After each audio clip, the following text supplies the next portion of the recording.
7:15 p.m. The numbers are so little on the top of my screen, and they glare at me with such intensity that I can just hear their accusations. I'm late for a night out with the girls, yes, but I have a perfectly good excuse, jeez. Considering I didn't follow typical office hours, they really can't expect me to be able to just go as I please at 5:30 on the dot. The client is first and foremost my priority. I have to sit tight when my personal assistant Chris tells me I have a big one coming up and that I shouldn't miss this one. He knows a lot more on who's who and what's what when it comes to these societies, and I trust that judgment call. Socialites. I really don't have time for rich people, their drama, and their politics. The sort who were born with a silver spoon in their mouths and who were used to wagging their silver tongues around. Mock Hammond, thank you for subbing on YouTube. I let them handle the negotiating with them, for the most part. Why else would have I hired him? But he told me I received a message about an hour ago. Now, if only he has the full shilling when it comes to the time. I have a full shilling.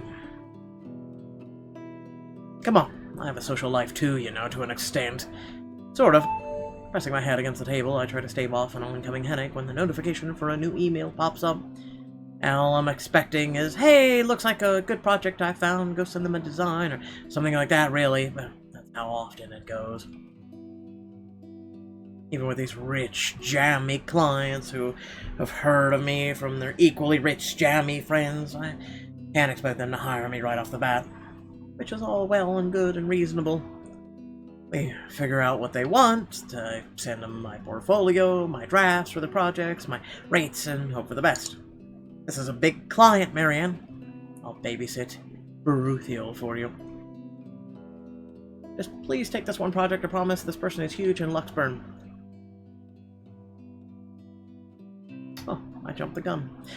Mr. Parker, this is a formal request to secure the services of Marianne Culloch, hereinafter called the designer, as authorized by Hannah Wright, hereinafter called the client, for interior designer work in Ermengarde Mansion, Luxburn, LX 180RF, United Kingdom. Client hopes to have a designer there on October 21st, Friday, with the time pending. But as I open the mail, I see that I have been requested by the client specifically. Well, I certainly didn't expect that, and it's pretty straightforward, too. Anyone else would be excited. They would be working with Hannah Wright. She's just one of those rich socialites that everybody loves to talk about, no matter how hard I try to tune such nonsense out. It would have been enough for me to reply an affirmative to Chris and leave, but he has never pleaded for me to take a project before. We've worked with big personalities in the past, celebrities, bankers, and even a few politicians. My PA had been indifferent about those. The question bounced about my skull before I spy one of the email attachments. A newspaper clipping from Luxburn Daily Business News section boasting the headline, Wright Enterprise donates $2.5 million to Refuge.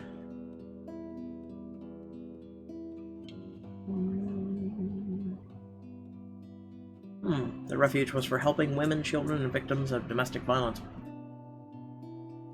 It caused quite a stir back then. Apparently they had invited businessmen, socialites everywhere in the guise of it being some big business announcement. $2.5 million and an expensive-looking party to boot. These people sure know how to throw their money around. That's rich people. Not that I should be so callous. They're going to do a lot of good and help the community of people with all those pounds. I, of all people, shouldn't criticize such acts, whether they were for show or not.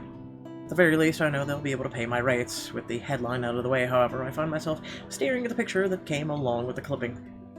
Because, wow, here I am expecting a sour old woman in a blazer and skirt, but the woman that was plastered on the front page looked like she belongs on the front page of the entertainment section, or even, if I'm to be crass, as the pin-up for glamour.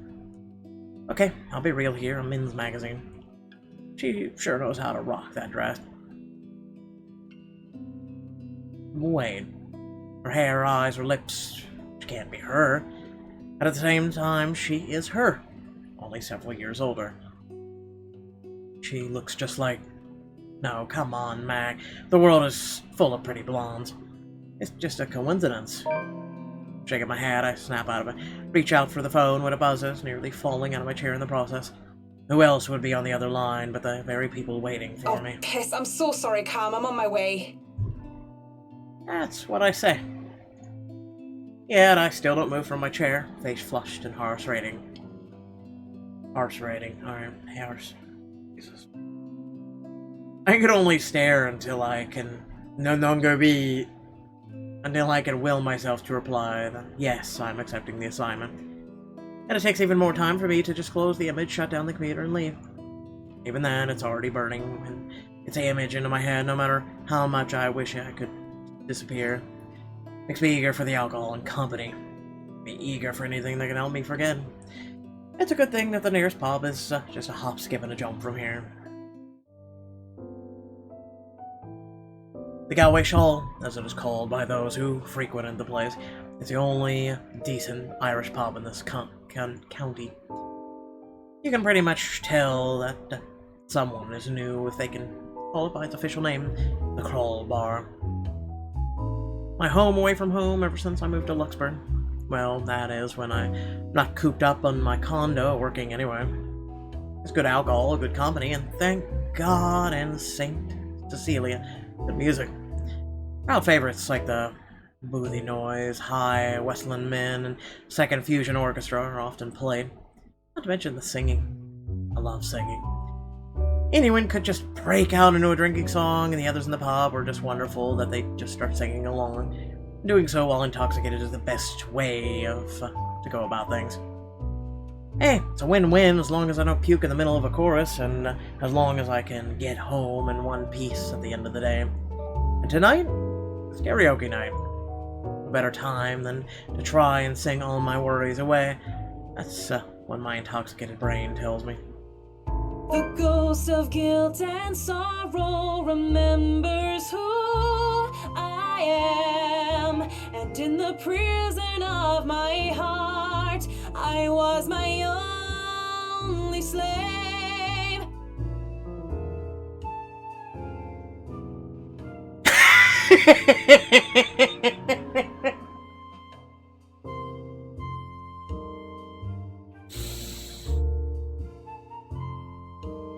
That song does not go with this music. 1. The drinking only reminds me of home, the thought of how home makes me think of her. But in the depths of my cold soul, I'll leave the burden and despair. I'm despairing, alright? Makes me nauseous. It sickens me that the smallest reminder of her can cause me such grief. I'll fight for what's worth fighting for. Forget the fear, forget the rest. No. Of course, that might just be the booze. Any other day, I would need to be drunk for this shit. Any other day, I would have scolded myself for drinking so much. I lied to the Lord, I lied to myself, I lied to you and everyone I care, until there were no more lies to tell. This song doesn't go with the music at all, but fuck it anyway. Oh, I'm sorry, continue. But I already have a client and we'll be having our first little meet and greet in a few days. Cowardice is easier than being brave, but at last I found the strength I lost to sing my love letter to you. You know, at least if the music was off, I could get with it, but... 'Cause people can lie, but my lone heart beats true. I want to at least enjoy this night. Get over the hangover tomorrow and return to being a prim and proper professional after. That song was for Cam, our lucky bride to be. So give her a hand, Galway shawl. Your singing didn't match up with your voice just now. Oh. Considering the state I'm in, one can excuse my smug grin as cheers and applause rise from the pub's patrons. Which, okay. Because possibly off-key public singing aside, it was really off-key, it didn't go at all, the song too. I feel like I'm on top of the world right now, and that's a good reason as any to belt out in front of these strangers. Good drinks and good friends, there's nowhere else I'd rather be today. I forgot for a short while. And that song was brought to you by Marianne McCullough, everyone! A round of applause! That was so good! You rock, Marianne. Oh, please stop! You're just saying that. The plot is right there! You know neither of us can hold a tune, Marianne. Neither can she, but moving on. A toast to our shameless drunk singer. May your drinks forever flow and your notes be ever lovely. If anyone deserves a toast tonight, that's Cam. Finally sealed the deal after 3 years, eh? Read 'em and wait, bitches. Camila's diamond engagement ring gleams as she holds it up for all the world to see. She has reasons to be proud. 3 years of living together, and her boyfriend's finally asked her the big question. Obviously, she said yes. Don't get too attached to that ring or the one after, sweetie. I was wearing a wedding ring not so long ago, and look at where I am. But enough of me being a downer. Cheers to a happy engagement! You're way too goddamn happy for me. Of course, if something like Harana's divorce were to happen, I'd be there for Cam. Just as Cam had been there for me, acting more like, more than just my yoga instructor. I can't be happier for my friend right now. Cheers! Cheers. Well, we both will be there for Cam, won't we? Haruna and I. Haruna, it's been a real bad year for her ever since her divorce. She's such a nice person, even loaning me money to open a studio, and she didn't even deserve what her husband had pulled. I'm happy she's smiling again, pigging out like she used to. I think we've all missed our Japanese firecracker. We met in yoga class, something I had joined to keep myself in shape, and, well, honestly, so that I could make friends when I moved to Luxburn. Clearly, it worked like a charm. And it definitely didn't have anything to do with the fact that I brought along my lucky D20 die with me on that first day. No, sir! I love these girls so much. What about you, Marianne? You're 30 years old and you still haven't got yourself a man. And this is sad, because I know women talk like this. Guys, we don't give a shit. And you guys know I have a very busy schedule. I don't have time for that. Oh, come on! That's a lame excuse and you know it! You need a man who'll take care of you and you need it now! Maybe some hunk will be your house hubby while you rake in the dough.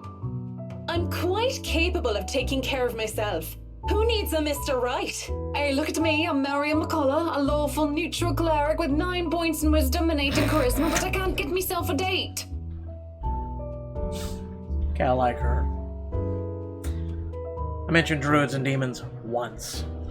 Once! And they don't even know the rules or understand what the numbers mean. And I certainly am not the sort of holy person. I am a far cry from a miracle worker, and I barely have the willpower to fight off demons, especially my own. Actually, maybe she isn't looking for a Mr. Right, but a Mrs. Right. God, are you voiced by the actor whose fucking voice is Bulma? Oh, my Marianne, we still love you even if you're in the closet. That would explain some things. How do you know you don't have a ring anymore? Maybe you two can be together and I don't have to worry about my best girls being alone. What are you on about? There's nothing to explain. Now kiss for the plot. I'm here for science. But the more I deny, the louder they tease until the other people in the pub start to watch. I mean, it doesn't help at all when Haruna drapes her arm over my shoulder and leans in. Will I be all yours then? Will you be making me feel like a woman? Don't mind me, I'm here. I know they're just kidding around, but that doesn't make me comfortable in the slightest. So when Kamala notices my silence and Haruna sees the expression on my face, they stop. And when that awkward air settles over us, the rest of the pub goes back to whatever they were doing before the whole thing happened. They probably won't even remember it when they wake up with massive hangovers. Listen, I'm just having a club soda. I'm just here to watch. Sorry. Me too. Hey, no hard feelings, right? Why are you both all uncomfortable with, joking about, like... It's okay. It's alright. It's 2016 in this game? I raise my glass. I smile. We drink. No need to say more. We're all definitely far too drunk tonight. So then why apologize? Eventually the fun times end. It's a weekday after all. And with Haruna being a nurse, she has to get ready for her next shift. Cam also has a loving fiancé waiting for her at home, and really didn't have to make a fuss about having left some buns in the oven when she took off early. Really, I understand. I was the one who insisted, who was determined to get pissed drunk today anyway. Moving to the bar, I said, alone at last. Alone with a stranger. I haven't seen him here before. Obviously not a regular. He hasn't said a word and just sits there savoring his drink. With his whiskey served neat in one hand and lighter in the other. It doesn't even seem like he noticed me yet, and maybe I should go before he does look my way. Because he was pretty, and he was blonde, and those two things plus alcohol never did me any good. I'm sorry, this is your type? Oh, you poor thing. Nope. I thought too late. Judging by the way his flush-faced and dazed look in his eyes, he is as pissed drunk as I am. But whereas I feel like keeling over, he looks like he's still ready to take the catwalk by storm. Really, he just has the air of one of those men who think they own the world. Hello there, sexy. Please don't stand up on my account. I already like what I see. Fancy a drink? It'll be on me. But then again, I might be pleasantly surprised if he proves me wrong. Want some between the sheets? Sex on the beach? I'm talking cocktails, of course. Fat chance. But it doesn't matter, we both know how to play this game. And there are two different ways for this night to end. One thing or another is going to happen. The question is, what do I want to do? Oh no, that's fine. I'd rather order some blue balls or some AMF if you don't mind. I don't know what AMF is, but I do know what blue balls are. He looks like he's about to say some witty retort, but stops himself and downs the rest of his whiskey. I order him at julep, he gets another whiskey, we start the commissary small talk. Of course, the saying, ask me no questions and I'll tell you no lies, goes without saying. We ask nothing about each other, offering up falsehoods to establish a strenuous fake connection between the two strangers at a pub, if only to pass the time. Whiskey, as I have come to call him, he is supposedly 21 years old. Who the fuck are you kidding? Single, takes care of his sick mother, and is a manager of some sort. I kinda want to punch you in the face right now. Manager of what? I didn't care to listen to the detail. Meanwhile, Mint, as he has come to call me, is 29, and what did I say it was again? Oh yes, I told him that I was a professional chocolate taster because fuck it. If I'm gonna tell a lie about what job my job is, might as well make it fun.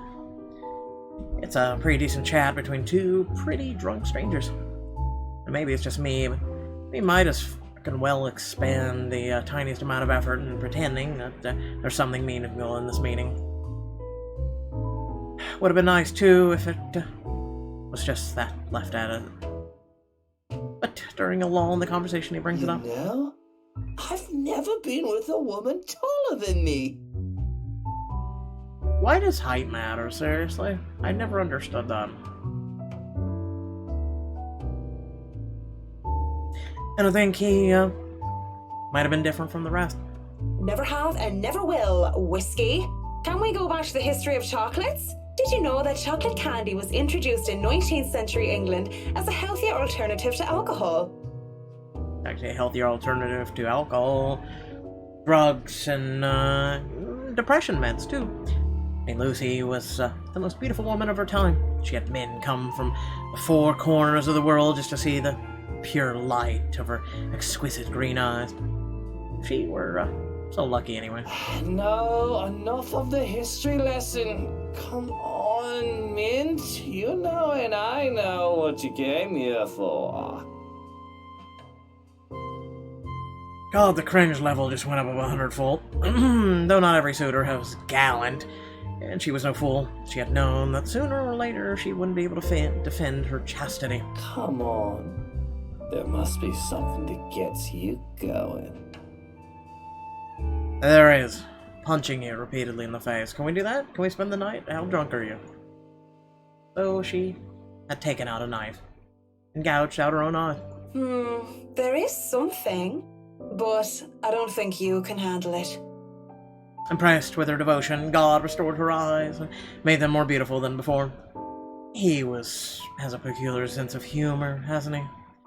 Because that only meant suitors kept going after Lucy, and she kept her eyes in a chalice to scare them away. Oh, I'm pretty sure I can handle whatever it is. Where's the option to tell him I have a dick? St. Lucy, help me. Help me turn away from sin. Help me with my own blindness. My place isn't too far from here. I won't take care of you if it ends up being too much for you. And no one will be able to hear you if you try to scream. What?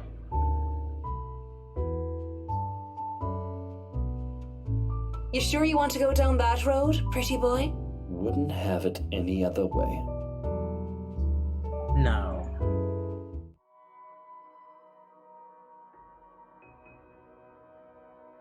No. No! Okay, the best thing about having my condo so close to the pub is the ease of access. As long as I can still stand and walk, I can make it home. Maybe I need help from a kind neighbor to help me with the last leg if I'm really gone overboard on the alcohol. But I always made it home. Sometimes with company. Of course, that always comes with complications, especially with really clingy ones. But it isn't anything a good tip about stalkers to the building security can't fix. I'm always nervous, though, even if this isn't the first time I've done this. And the first few minutes when we enter my room are the first few agonizing minutes when I try not to panic. Okay, Max, so far so good. You're panicking over this prissy little... Alright. Why the fuck am I single again?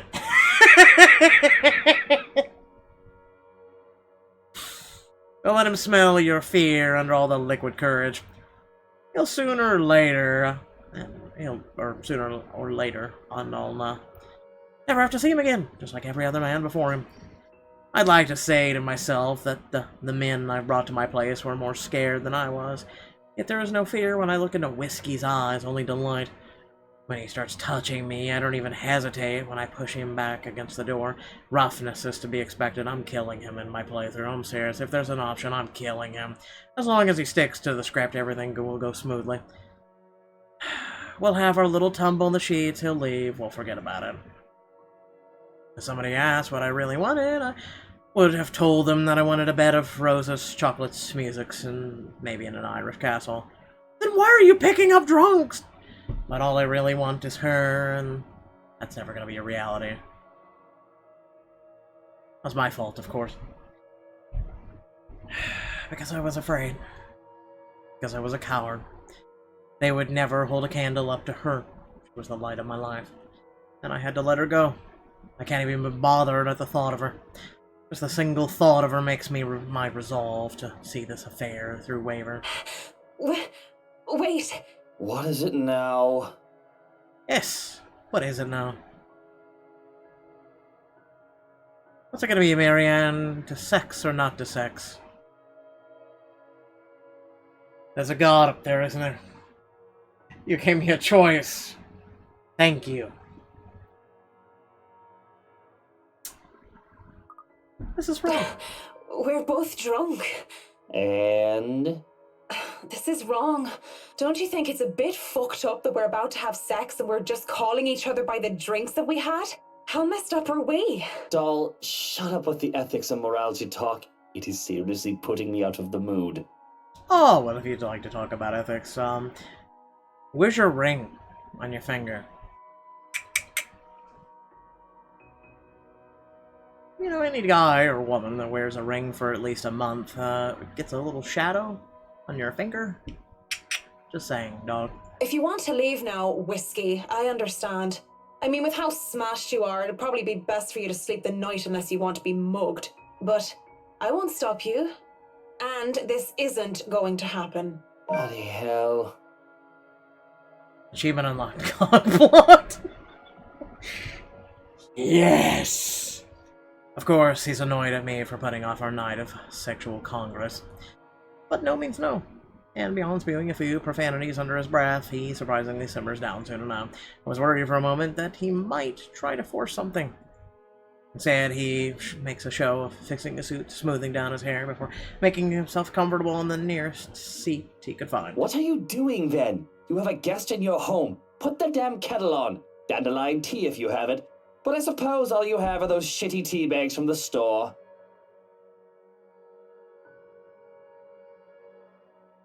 And for the absurdity of this turn of events, I would have flipped him off for thinking I have no taste. But in the end, I just laughed. All I got are cans of Korean ginseng and lemon balm. No dandelion, you prissy prick. Without a second thought, I do wet the tea. That's 3 minutes to get the kettle to a boil. 3 minutes where we say nothing to each other. I mean, what do you even say to the guy I was going to sleep with until I changed my mind?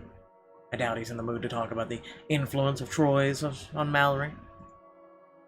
It's still unusual by the time we're both seated on my bed with mugs. No, make him sit in the goddamn seat. Just so you know, whatever is going on right now is a lot stranger and fucked up than the one night stand. No, because I would be tainted for the rest of my life. We are two messed up individuals by your logic. Everything is messed up, if you ask me. War, terrorism, famine, poverty, loved ones and loved lost. Oh, this whole world is a cesspool. And you're really at the top of that cesspool. The dead air is telling, and it fills the room once more. One could think that it's a perfect time to burst, to spill about whatever issues that made us fucked up to the person that we are today. And it is.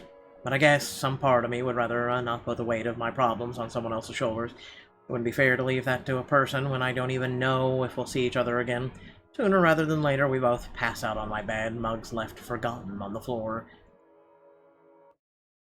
I'm sorry I would not fall asleep next to this dude.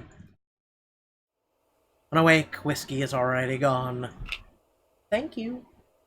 Thanks for the tea, Marianne. Whiskey. Well, he knows your name. A bottle of painkillers and a note on the table are the only evidence that I wasn't alone last night. I don't even question where these come from or how he knew my real name. I'm just grateful for something to help with the hangover. Might as well. I have a job to do. Isn't often that I think about drinking on the job. After meeting the riots yesterday, really makes me want to break my self-imposed rules. Because first off, fucking damn whiskey was fucking damn Mr. Right. Oh, I see what you did there with the name and the... No. On the top of the loft, they had somehow forgotten to inform me that they didn't own the Ermengarde Mansion yet when they hired me. What sort of person does that? Rich people. I could do nothing but twiddle my thumbs at this, however. Twiddle my thumbs and wait for the go signal. It's not like I can accept the other smaller project. This is a big job, and I should be ready to start on it at any time. Not to mention that the PA practically begged me for patience and wait this out. It was a hard decision to agree to, but I did so in the end. Besides, I'm doing this for the Ermengarde Mansion, not for anything or anyone else. I'd have a headache whatever I do anyway. I go to the pub again, but seeing what happened a few days ago, I'd rather not end up in bed with another potential client. And it might be a huge leap in logic, but a library is the next best thing after the pub. I have to go there anyway. I need more books for Dad. Plus, I also need to return the ones I borrowed last time. Finding a new book or two to read for myself while I have nothing to do isn't such a bad idea either. So on Saturday morning, I find myself going to the only library in Luxburn to, hopefully, cool off. After returning Azuli and a poetry book on Henry of Puttabrady, I asked the librarian about several titles on his list, though I don't have much luck on that front. dialogue with death has already been snatched, and she bluntly said she did not keep our mathematical universe for someone who didn't return books on time. Make headway, at least, when I asked for about Siege and Rendition of Havana by Jacob de Pazula. If you count her snarling and pointing at the history section as headway, that is, the history section is devoid of any other except for myself and a redhead, though I'd wager a guess that the red's just passing by to get the classical literature section.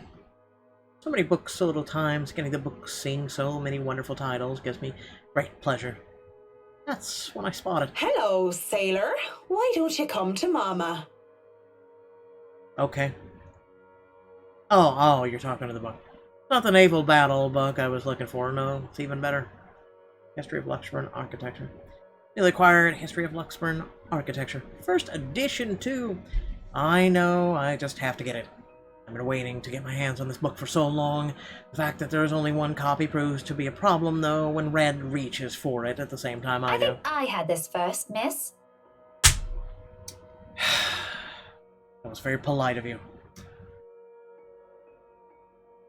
I don't know where to go with it. I can only stare her down when she refuses to let go of the book. Refusing to let go of it as well, I raise a brow at her in hopes that the fact that I was significantly taller would intimidate the girl. She's a redhead. That doesn't work. Even then, she refuses with a rebellious look. This isn't exactly light reading, miss. I mean, do you even know which architect was at the forefront of 18th century Irish architecture?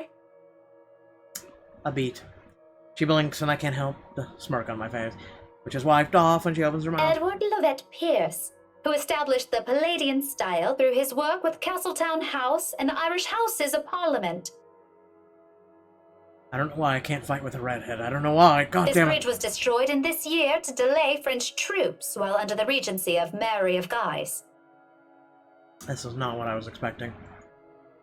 Let's be honest, how many people would know these history facts? Aside from me, anyway. Going right to the obscure ones, aren't you? Easy enough. Tullybody Old Bridge in Clackmannanshire, Scotland, on the January of 1560, if we want to be specific. Suddenly, it's a game where we throw these history questions, facts at each other, back and forth in hushed tones, unless we want to be thrown out of the library. For a while, it goes from strange competition into the strange but friendly banter, if it could be called that. That is as fun as it is, the exchange soon slows down until we're grinning at how odd this whole scene is. Marianne McCulloch, my desire for potatoes doesn't quite match what the stereotypes suggest. Have you two been holding this book this whole entire time? Rebecca Gales, the Scots' supposed hatred for the English wasn't enough to stop me from teaching their little spawns. By then, we had forgotten about the book, the tug-of-war, although she still holds the book in her hands. I had let go of it without realizing when she answered my first question. History teacher, then? Got it in one. No wonder you gave me a run for my money. Now, if we're talking about architecture, I'd blow you out of the water. You're from where? Luxburn Uni? Oh no, just St. Goretti's. Ah, yes, Saint Goretti. You'd think a school would choose a more appropriate saint to name themselves after, especially when they have such very young students. And I'm guessing you're an architect, if you're so confident about the subject. Interior designer, Miss Gales. Please, just call me Rebecca. You aren't one of my students, are you? How old are you, Marianne, seriously? then. I could have said that in architecture, but I was an architect, but there's no point in explaining why I wasn't one anymore. So, I've never seen you before. I'd like to think I've met every history aficionado in town. I blame the rock I've been hiding under, of course. That, and I'm usually only here on the weekdays if time allows.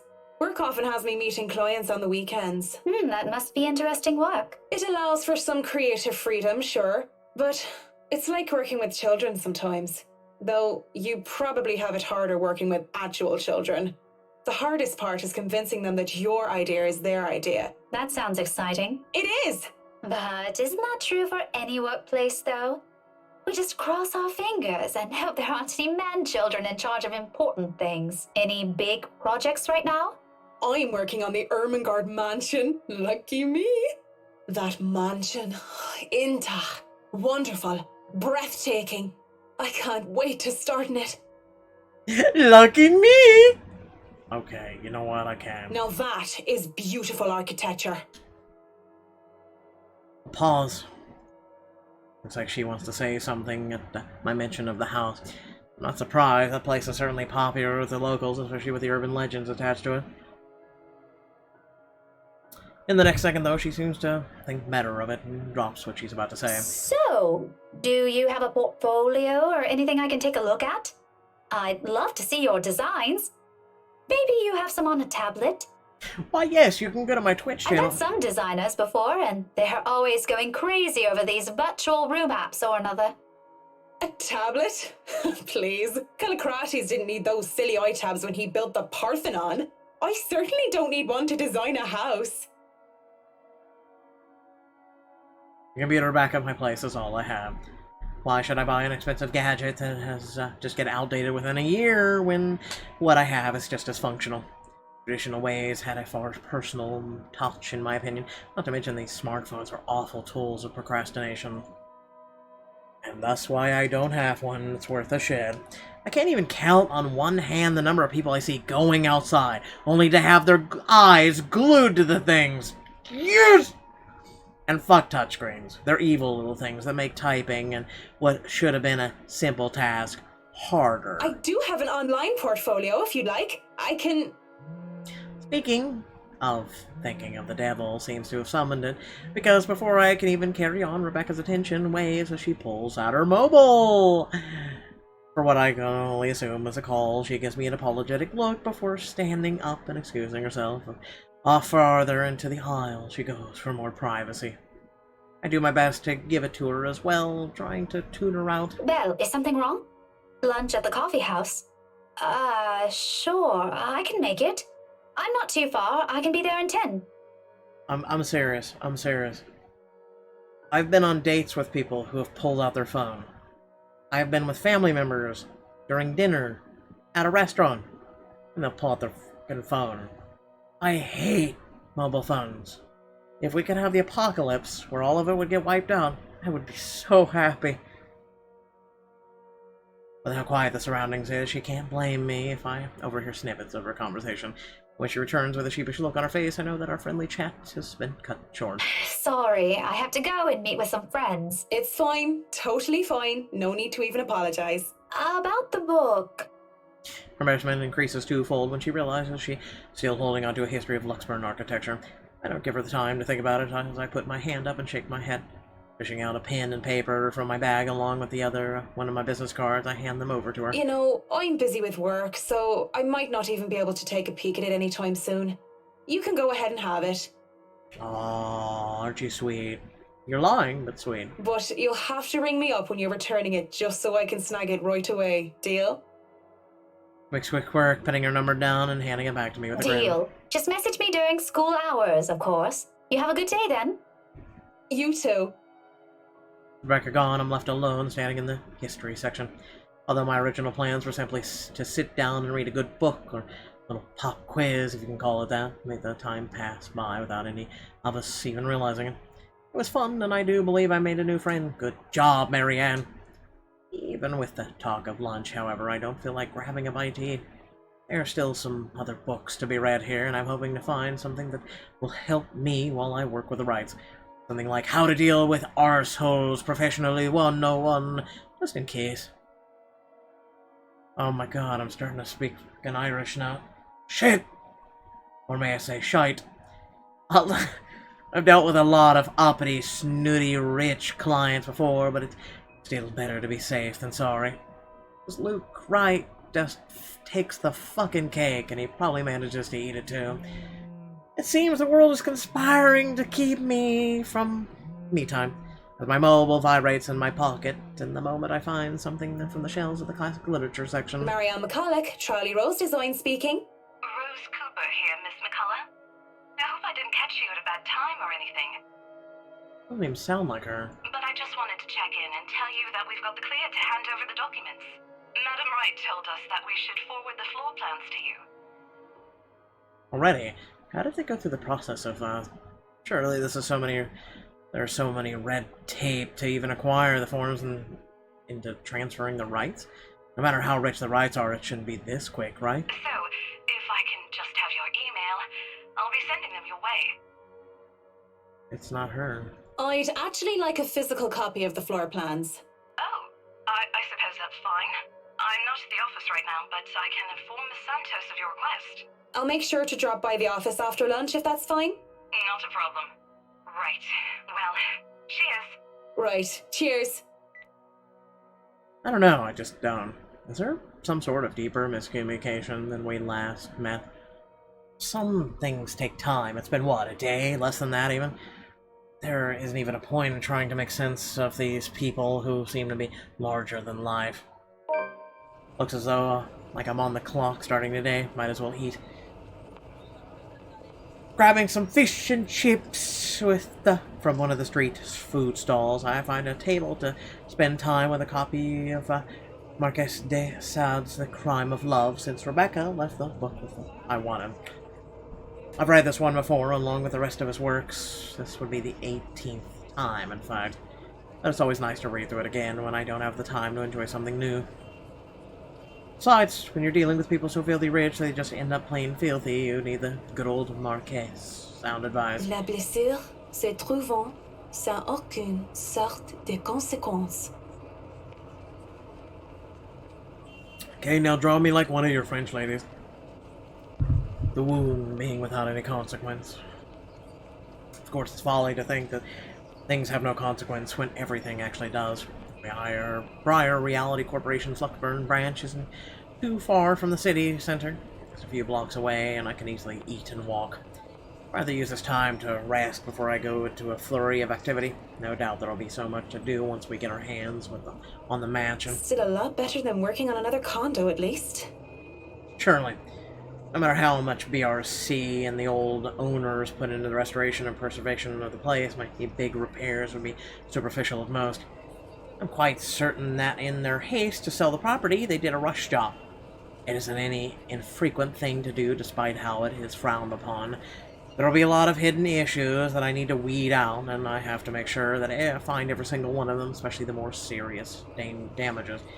Structural integrity is definitely on top of the list we'll have to consider. The building might look sturdy, but it is century-old. That alone will likely pose a few problems here or there, put limitations on what we can do. Besides, despite how much I detest these rich snobs, they can pay rather handsomely, as long as I do an excellent job and do more than necessary. Those two things always make sure the referrals keep coming.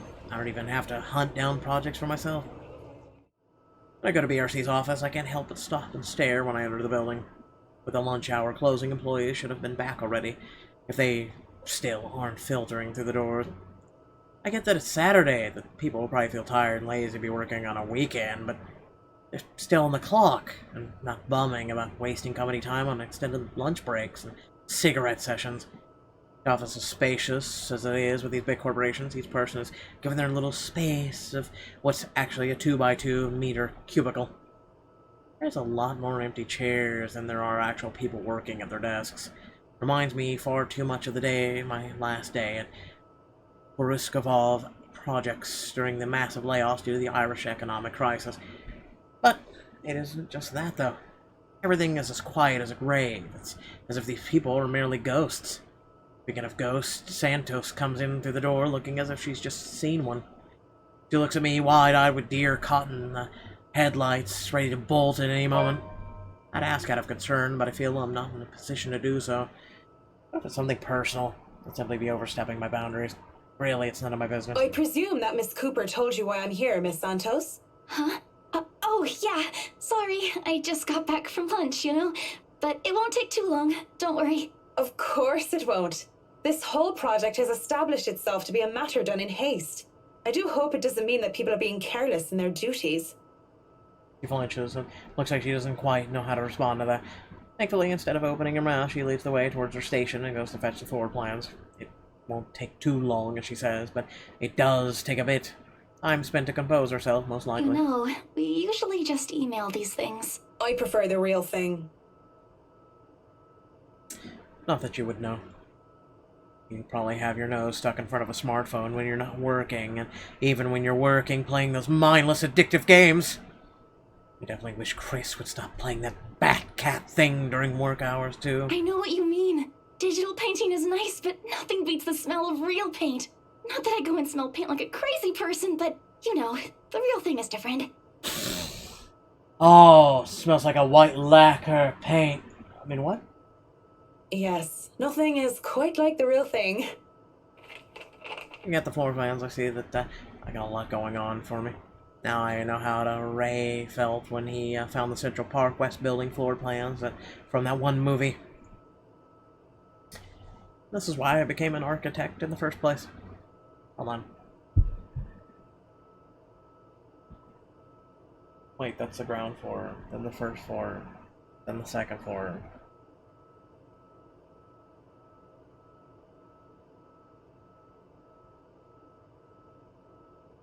This is fucking stupid. You have a theater, conference room, quarters. What the hell are quarters? Yeah, quarters downstairs too. Is that just what they call another bedroom? Just not calling it bedroom though. I'm so confused. Moving on. Jacobean style at its finest. It's a thing of beauty. No, it's not. Look at these gorgeous rooms, the delicate harmony between empty spaces. Speaking of empty spaces, there's something rather odd about these. I feel a bit silly saying it out loud because I've never lived in a big house, let alone a mansion. But during the tour, I had the distinct impression that the rooms were bigger. That's what she said. Maybe the scale is wrong? It's not much of a problem, and it is an old house. There had been little details here or there, and I would have liked to address during the open house too. But it was all forgotten in the wake of Miss Santos's incident and the trouble with the ownership. The wine cellar is going to be the problem. I shudder to think what sort of repairs they did to the place. There might have been things that were swept under the rug, pushed to the dark corner of the rooms, and hidden away in the barrels. Water damage could have been covered up. There had been floods due to heavy rains in West England just last year, after all. And if there are any sort of damage to the house's foundation, that's going to be a lot of work. I was not able to look at the attic as well. For all I know, a whole family of vermin could have made their nests up there. Working with pest control is always the worst. The sheer size of the place is staggering, even if I did just say a lot smaller than I thought. I might be biting off more than I could chew, but who doesn't like a good challenge? First things first, I'll have to... So, do you want a coffee? The one from the staff room is pretty decent. There's really no need. I'm sure you have rules against it. People have rules against sharing coffee? What society do you people live in? Rules against bringing someone coffee? That's ridiculous. And even if there were regulations against it, nobody's really here to tell Sir John. I like you. Bring me coffee. I've already brought 2 mugs, and I'm not going to drink them on my own. Come on. I have to stamp down my annoyance of being distracted. Seeing the girl, the young woman, though, it looks like she has a lot on her mind. If babbling is her way of dealing with stray thoughts, I'm not really one she should be babbling to. She wasn't babbling, she was being nice! Oh my god. How should I respond? I don't have time for this! You filthy bitch! Get the fuck out of my face!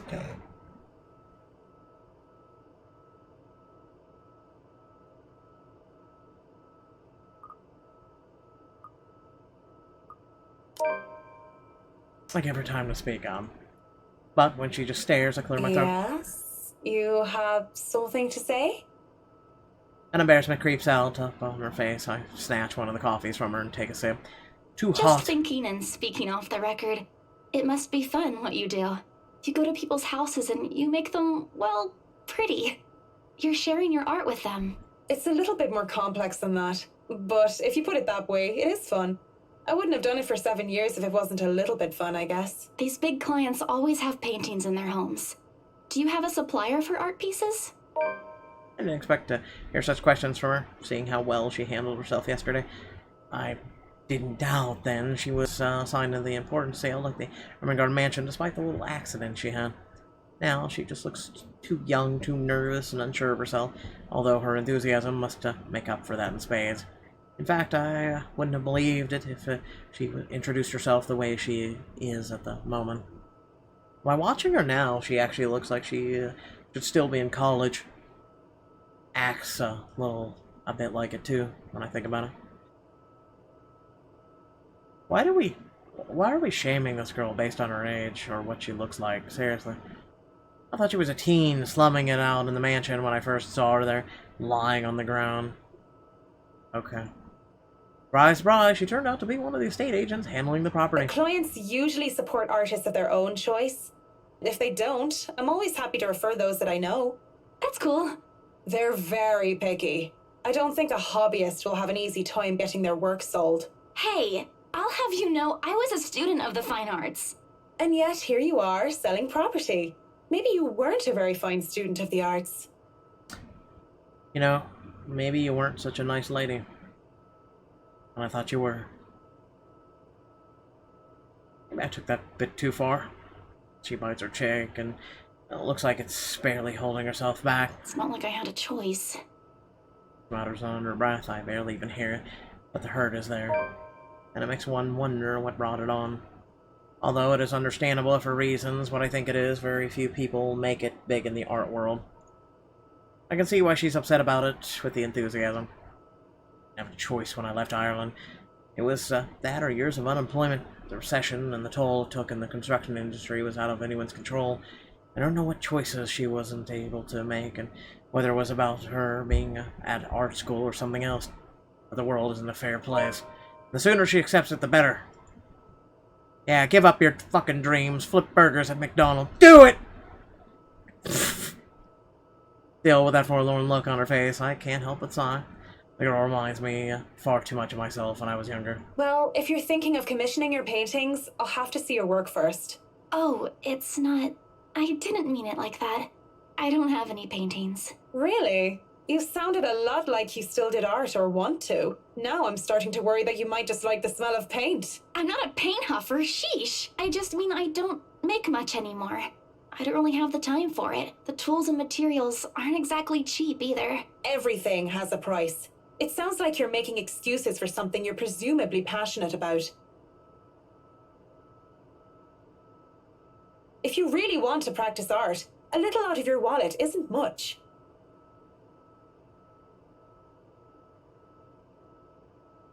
It's not that simple. It's not. Life's simple. People just like to make it complex.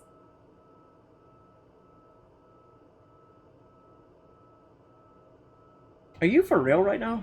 Speaking off the record, I have some advice for you, kid. Either go for what you want, or stop thinking about it when you have something else. That is unless you enjoy making yourself miserable, then by all means. You know, if you wanted to look at the floor plans without me bothering you, you could have just said so. Would you have left me alone? We'll never know now, will we?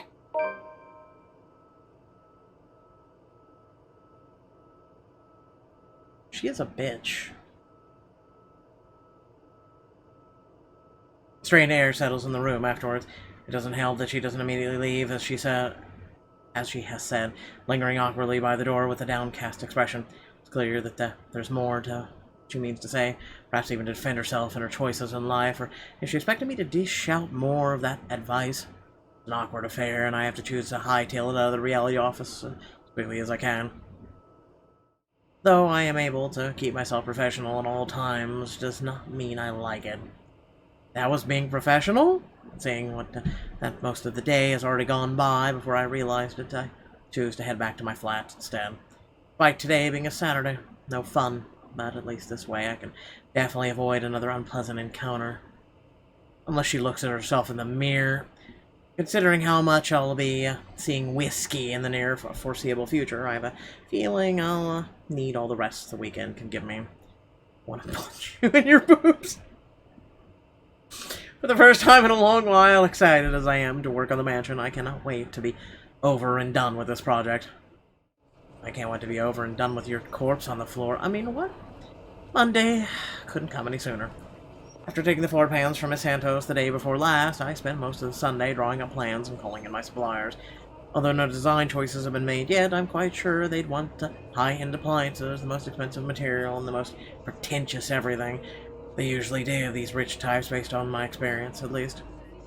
Given how badly this whole thing started, it wouldn't hurt to be prepared. I have to check myself, make sure I'm not playing with my gloves as one of the other building tenants takes the elevator up with me. Makes me self-conscious when the woman's eyes go over me. I'm sure she was going to point out some perceived flaw in my physical appearance. But I'm saved from being paranoid when they went off a few floors later. Still, the ride up to my floor is nerve-wracking. The Reichs lived at the very top, the penthouse, the creme de la creme when it comes to condominium and urban living. Just getting access to the place is an ordeal in and of itself. I had to jump so many hoops, so many security checks to secure a key card. Not only because of the building manager, but because of the Reichs' personal security. At times, I always felt like I've been interrogated for a crime and not visiting a client at their home. Even when their personal assistant called in to help out and verified my presence, the process is aggravated rather than hastened. Speaking of the devil.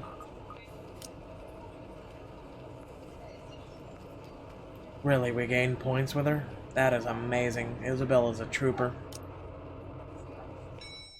The elevator door opens, and I'm greeted by none other than Whiskey's not-so-little lackey. I do apologize if I kept Mr. and Mrs. Wright waiting.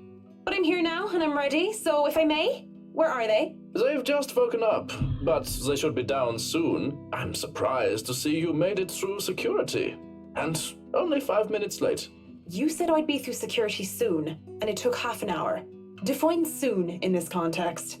I'd make myself comfortable if I were you. I'm going to go and put the kettle on. About the tea, I don't want to intrude or anything. The sir does not like being woken up by the whistling. But who am I to deny tea to a guest? He shows me the couch before drifting off towards the kitchen, quietly pulling out teapot cups and all sorts of other things in preparation for the tea. I ignore the animosity towards his employer that his words imply, and I wouldn't be too surprised if Whiskey's own people don't like him. Accepting the quiet isolation instead, I brace myself for what's to come. In this case, soon apparently means more than 5 minutes or even 10. I sit in the living room just waiting. When the kettle starts whistling and the tea has been served, I continue to wait. At least the silence is relaxing. But then there's a crash. I nearly spilled my tea all over my lap in surprise. I look up expecting security to come running. Even the man at the kitchen counter continues to fix breakfast like he heard nothing. I don't want to speak up about it because he looks far too absorbed in his cooking. I don't want to be the cause of burnt food or worse. However, there's something in me that just wants to figure out what that was. Although I am normally not nosy. I continue waiting because it's not my problem. I have no business with it. These rich people usually value their privacy above all else. Unless, of course, they are posting pictures on social media bragging about what good people they are for allowing themselves to be interviewed for some magazine. Then again, the whole reason I'm in this mess is because I don't give two shits about what goes on with some people like that. And I'm not gonna get caught snooping around and be accused of some imagined wrongdoing. I'm not gonna be doing some busybody detective wannabe and run off to investigate whatever that was. Or just something mundane anyway, like a lamp falling over. I'm just gonna sit here and wait for Miss Wright, with my tea, in complete silence. Could I at least put the telly on? Hey guys, I think she's waiting in complete silence. I don't really expect him to answer. If he hadn't heard the crash, I doubt he'd heard me. As long as you don't watch some silly soap opera. Damn it, I was gonna watch Days of Our Lives. The LBC News would be fine. The William Walker show is on too if you prefer that. Not that I watch it, but my husband does. The remote is under the coffee table. Oh, sure. Maybe I'll be lucky and catch the doc on. I heard they're having reruns of the classics and I want to see the second meet sixth in Spain. If not, just the news then. The doc. I'm assuming they mean Doctor Who. Thank you. I'll let you get on with your cooking now. Did he just ignore the crash a while ago then? Whatever. Fetching the remote, I turn the TV on in hopes of filling the silence. Trying to, anyway, because of the thing turned on. And does it make the silence more awkward or what? I know I might not be the best at tech, but I am sure I can work a simple television remote. Batteries must be dead.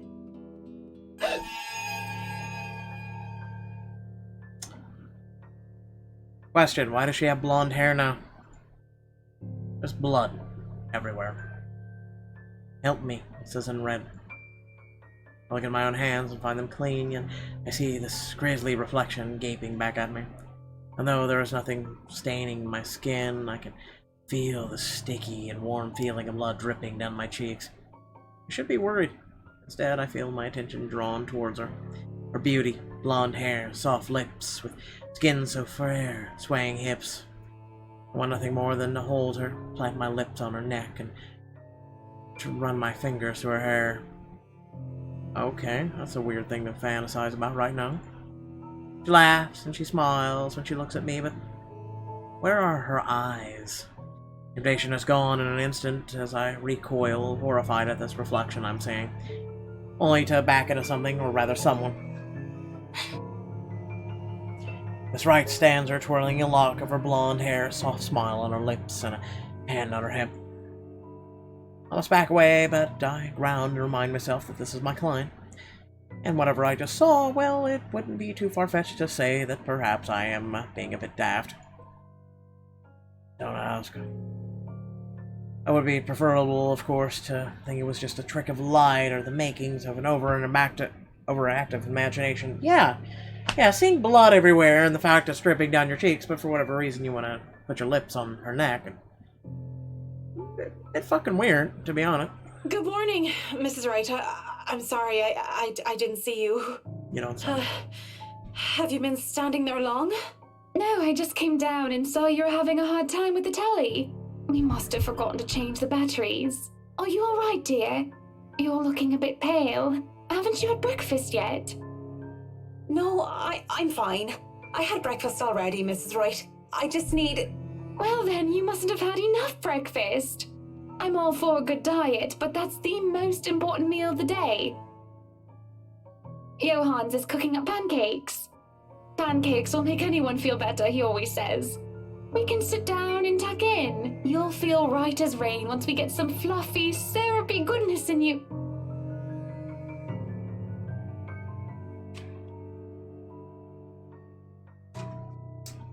I was reaching for something, I can't find it. God damn it!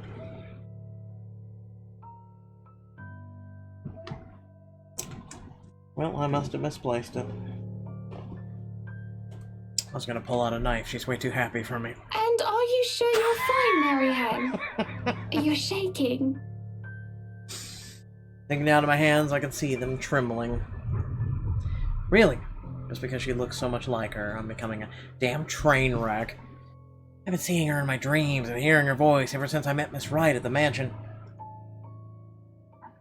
With so many blondes in the world, what was different with her? I just remembered something. I'm not feeling too well. Well, I know these choices mean something. There it is. Oh, I'm sorry.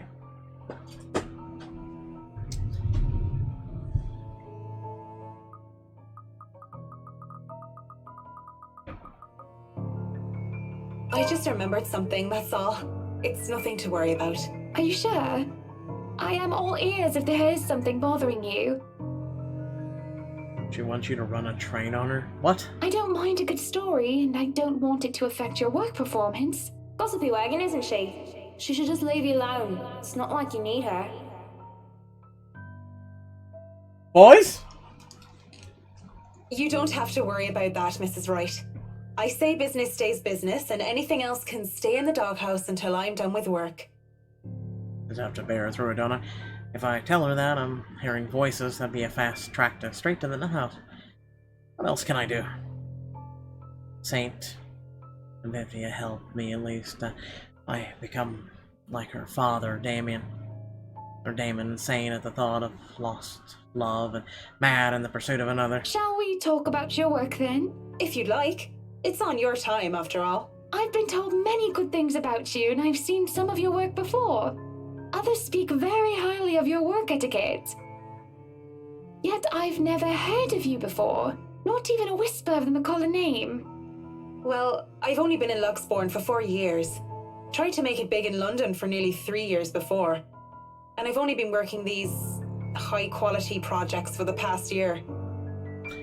I'm gonna be honest, I don't even know what that means. Run a train on her? Not all of us are caught up on the lingo of Generation Z flirting. I stick straight to the point. It's best to be brief when talking to clients, after all. Keep it clean, cut as much as possible. Yet at the same time, I have to make it engaging so it doesn't look like I don't want to talk to them. I imagine it hasn't been easy.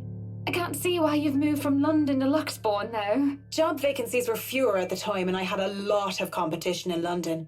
Let's not even talk about the living costs there. But I'm glad I moved here, even if it hadn't been smooth sailing. If I had it easy, I probably wouldn't be working projects like these. Why even bother explaining to her? She won't understand. She's practically born with a silver spoon in her mouth. Shut up, Susie! The woman could probably snap her fingers and have servants attending to her beck and call. She does look the part of the spoiled heiress, doesn't she? It'd be a relief if she's just that. Something that different from Miss Wright and her. Before she can get another word in, words that may have proven me wrong or right, she looks at the top of the loft with a fond expression on her face. With just a sympathetic glance, she can put in so much love that I felt a tad jealous of whoever holds it. Good morning, Luke, darling. Good morning, ladies. What a wonderful morning it is, that I wake up to such a beautiful sight. I do hope you two are getting along. I smell pancakes. I do hope you two are considering a diet just so I can have them all to myself. Don't be a pig, Luke. You eat all of those and you might stop fitting into your tight suits. What? I'm not a pig. You don't think I'm a pig, do you, Marianne? You don't want me to answer that. With a saucy smile and playful wink, I can't help but think you are a bit of a pig whiskey. I don't know, Mr. Wright. I'm an interior designer, not a zoologist. The only stars she must be familiar with are statement of works. Well, don't be a bore. You two might not be in a rush, but I'm going to go ahead and feast. If you dawdle too long, he'll hog all the syrup. The boob physics in this game are really ensuring the plot. Rich people are so eccentric. Come on then, we can discuss business over food. And cross their arms and just like this. Okay, it's like a boxing match. There's no denying the clients when they invite me over to their table. Ah, that's what that means, okay. But it was too personal to share a meal in her home. It would be terribly rude to deny their invitation. Besides, the pancakes did look and smell heavenly. A bowl of clotted cream, fruits, syrups, jams, and other spreads are laid out next to them, making a colorful arrangement.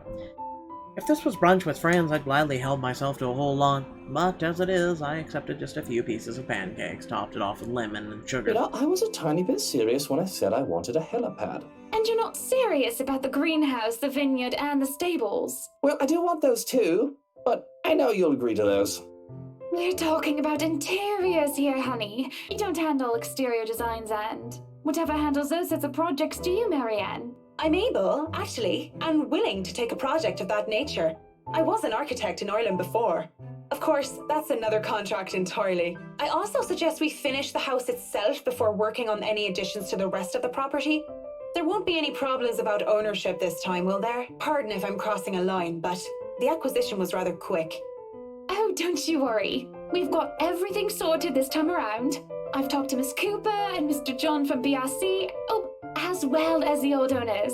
Everything has been paid in full, and all we're waiting for is the paperwork from the land registry. They're letting us move in as soon as we please.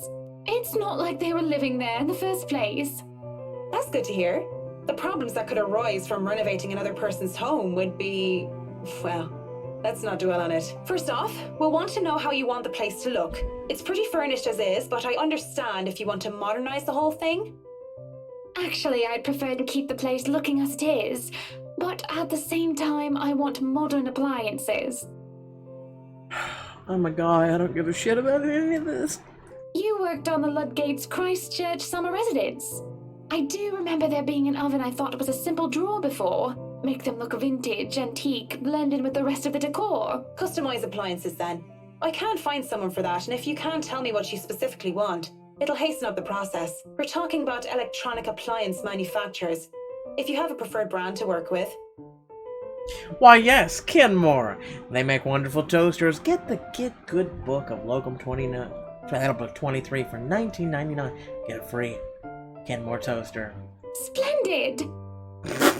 So, what is next on our agenda?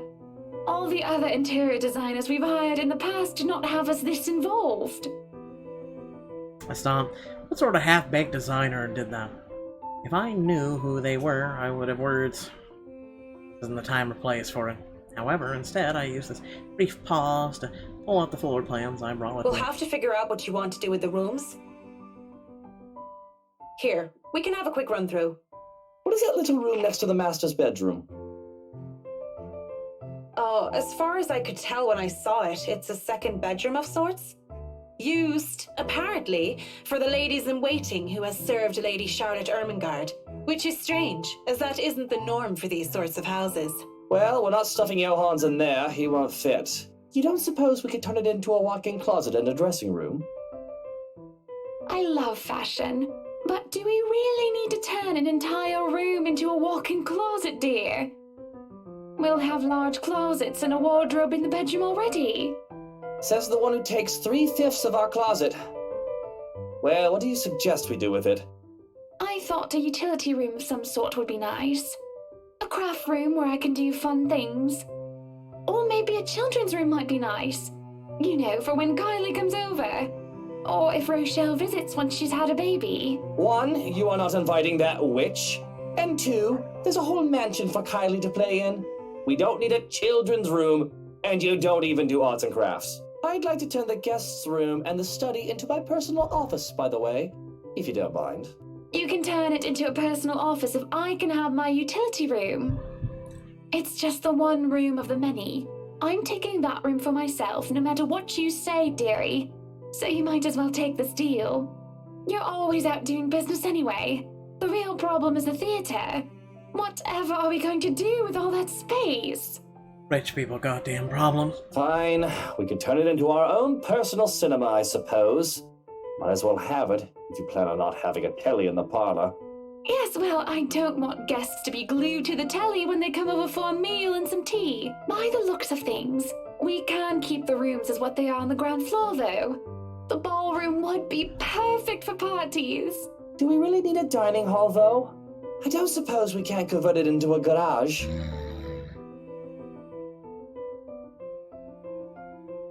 What for? You can park your cars outside. What about that room, right there, in the northwest corner? That's sleeping quarters for the household help? Seriously. Oh, that is perfect!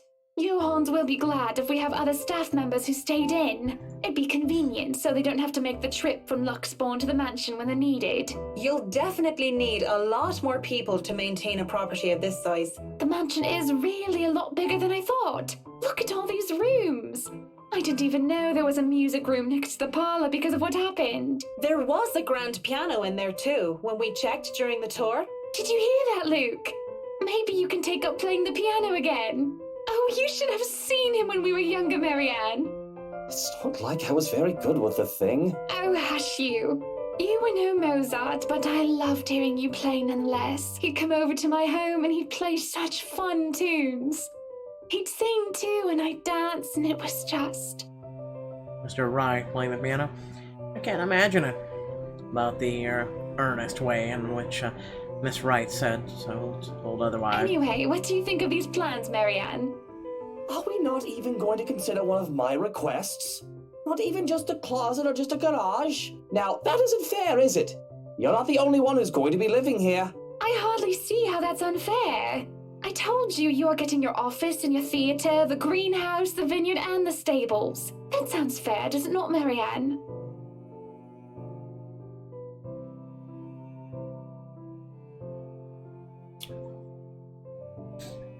I'm serious. If I ever get a woman, you're gonna have the whole fucking house to yourself, honey. I just want one room. Just an office. A streaming, you know. One room. I don't give a shit what you do with the rest of the house, okay? Alright. You're gonna fucking shit all over the place. I don't care. Sounds fair. Right has her points, though. I don't really want to butt in at the spat of the husband and wife. But, the way the two were looking at me to settle this, I might as well just keep the facts instead of giving them my opinion. Mr. Wright, your plan isn't quite feasible from an architectural perspective. I'm not even sure how much we can do without closer inspection. Well, the one about the garage, at least. A walk-in closet is easy enough, but the garage? See, a garage isn't architecturally feasible, and it isn't going to be financially sound as well. It's weird how in different parts of the world they pronounce things differently. We're already going to spend a lot on your other requests. You have several acres of land to park on already. What? Did you calculate that on the fly? Financially sound my foot. You're probably just thinking up of imaginary numbers. Might I remind you that I was a financial manager? I also looked over and approved the expenses of our other houses. I know the rough cost of these things by now, love. Masters in business administration, major in accounting. Sometimes I think you forget that I'm not as dumb as I act. That catches my attention more than anything. Sounds more unbelievable than Whiskey playing the piano. She doesn't seem like the type. Business administration and accounting? What university? Luxborn U, of course. Go Lux Dragons. Red and gold. Excuse me, how about we move on this chit-chat ahead and do whatever else needs to be done sometime today? I had to cancel my appointments for this, you know. Oh! God, I'm so sorry!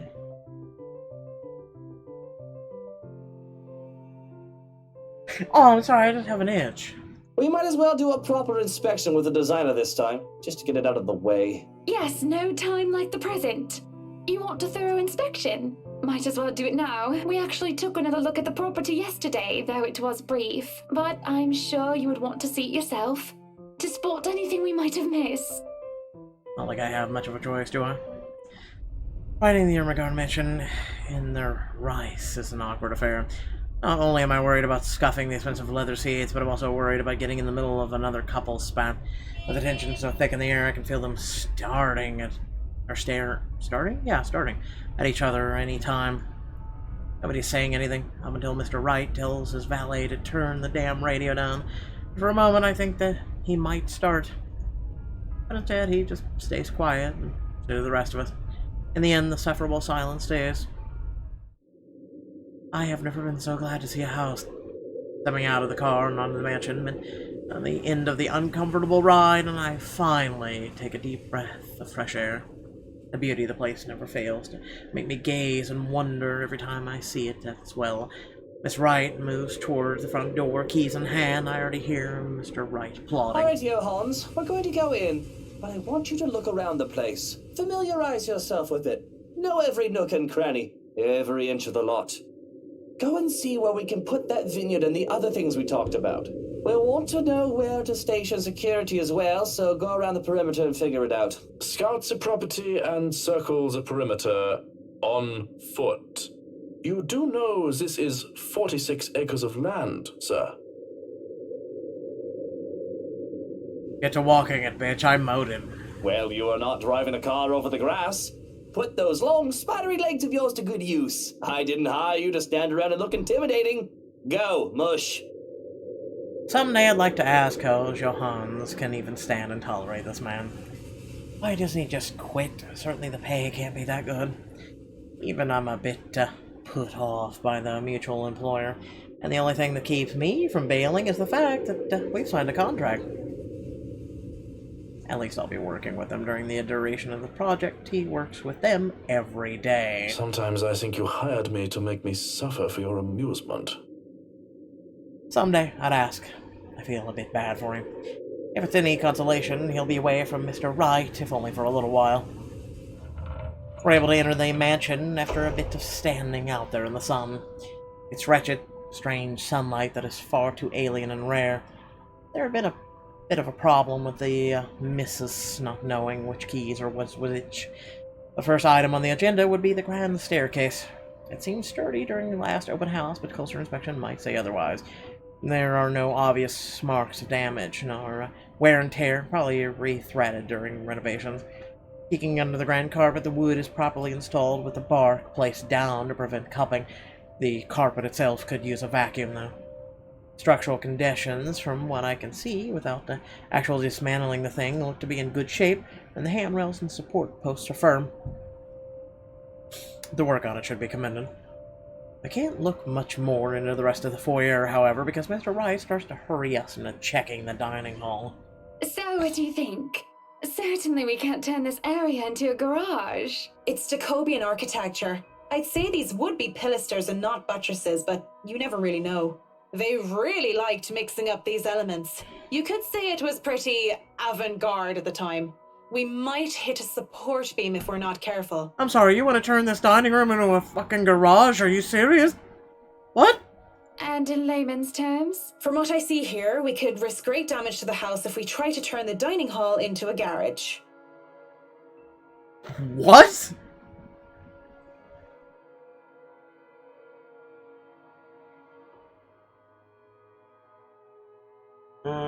Couldn't you just build a garage on the outside of the house like all normal people? Okay. The man didn't look too pleased at all. Rich people. I'm going to dine tonight eating my fucking steak while sitting next to my Bugatti and Ferrari. The look of disappointment before he sighs and looks around the place with an air of defeat. When he moves to speak, I dread another unreasonable demand again. Let's stay dining hall then. But if I may have another request instead, at least spruce the place up with some flowers, some plants or something. It feels so old and dead in here. That's hardly unreasonable. Daffodils are a must, I presume. The look that passes between the two of them is a genuine look of fondness, though. This is the first time I've seen such an exchange between the two of them. If anyone are to see them like this, there is little doubt they loved each other. Of course. And I want a garden full of them. Now, if you excuse me, I'd like to look at the rest of the house. I'll just be around here downstairs, if anybody needs me. That leaves Miss Wright and I. He's quite fond of them, you know. Poop physics. He's quite fond of them. I can imagine. He looked terribly upset when we told him he can't have his garage. I meant the daffodils. We always have a vase full of them in every house we own. Some I'd like to think. They may be about his mother. He never talks about her. I don't even know her name. He likes to flatter, claim that they remind him of me, but he's always loved the flowers, even before we married. Looks like the piano. I didn't take him for a person who loves flowers. Daffodils, least of all. What's next? Am I gonna find out that Mr. Wright saves kittens from burning buildings? I'll go and snoop about upstairs. You go and do whatever it is that you have to do. And she goes without asking if I need her here. I'm left standing to stare at the walls. Literally paint drawing right now. Really, I don't need to do a thorough inspection of the building itself. It really isn't part of my interior designer's job. But the architecture in me is committed to doing this task with every project. If I'm gonna make a living space that can both form and function, I might as well make sure that the entirety of it is safe for my clients. Since I'm already here, I roam around the dining hall to check things off my punch list, if you will. But then it's time to move on, as I hesitate. Mr. Wright said he would be somewhere around here on the ground floor. I really didn't want to be alone with whiskey. I have to look through the place eventually, sure, but on the other hand, I can do it later when he's gone. I can go upstairs first if I want to. So I'm gonna go to the first floor. I've already seen enough of this floor during the open house. Of course, I know that it's just a convenient excuse. I just don't want to be in the same room with whiskey anytime soon. I might as well just go upstairs first. We covered that 3 times now, holy shit. My answer goes on the grand staircase landing are solid and at a proper height. Any lower and there would be trouble. There's a small chance of the carpet though, but as long as nobody tries to run down the stairs until it gets fixed, things should be alright. And the stained glass art. restored, no doubt, in the image of the last lady and lord of Ermengarde. Or was it supposed to be until Lady Charlotte's fiancé was brutally murdered? By a witch. A witch of all things, from what I've read. You'd think the historians of this place would be a lot more scrutinizing, filtering out stuff like that. I'm amazed they bothered with it, instead of replacing with some generic cookie-cutter design. I think this entire piece alone would cost roughly 500 or even £1 million. Lady Charlotte Ermengarde and her beloved. Looking at this mosaic, it's not too far a stretch at the imagination to believe that the depicted images could be Mr. and Mrs. Wright. It could easily be assumed as such if one doesn't know the history of the mansion. Really, a place like this should be protected by the government as a landmark. But what can I do about it? Walking in the east wing, I try to go into the theater, but is met with an obstacle. The obstacle is that it's locked doors. 2 doors, too. And both of them are locked. I'd be frustrated, would be, if I already hadn't snuck off while the Wrights were having little business meetings with Miss Cooper before to take a peek. With what Mr. Wright wanted, he'd have to install a powerful projector, the type they used in cinemas, and a projection screen. The seats would have to be upholstered, if they're to be comfortable, and the walls will have to be covered in dark material, paint, wallpaper, or insta-wall-to-wall carpeting. Really, of all the rooms I could be jealous of, this one.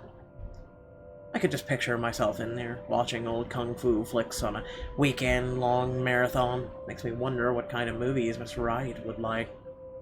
Rom-coms, perhaps? Her husband, on the other hand, I'd rather not think about. In the middle of my notation and planning, I don't even realize that I'm no longer alone, until I'm caught standing in front of a locked door like a fool. Were you meaning to go in there? I'm afraid we won't be able to open it up today. Oh well, I wanted to, but it's fine. I can still survey the rest of the place. Apologies, but the key was missing when they were handed over. They told us that they'd get right back to us with it. Just get a locksmith, seriously. What? But aren't they supposed to hand over all the keys once property changes hands?